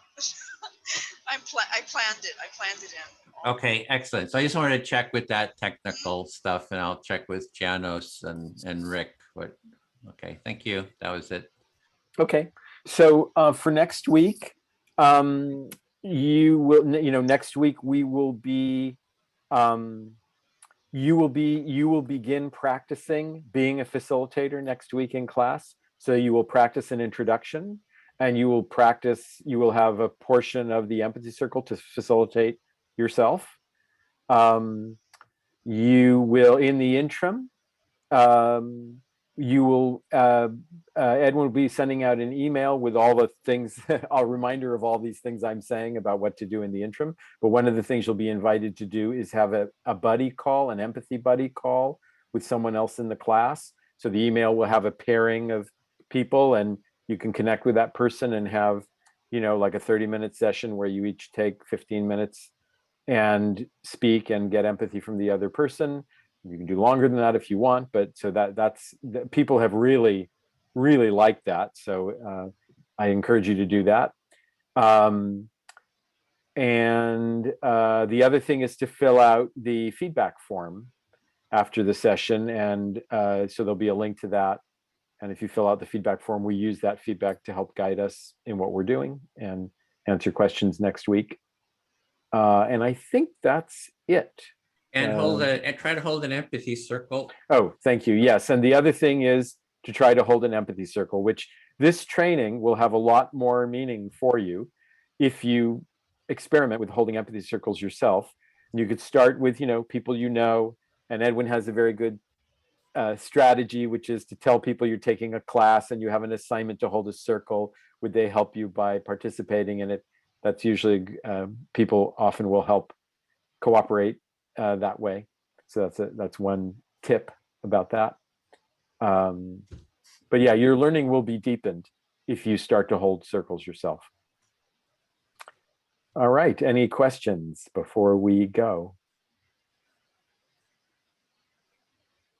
I just wanted to really invite, I saw that, Lynette. I just wanted to invite everybody to fill out that feedback form. Reflect on your questions, where you want us to go, what you want to learn.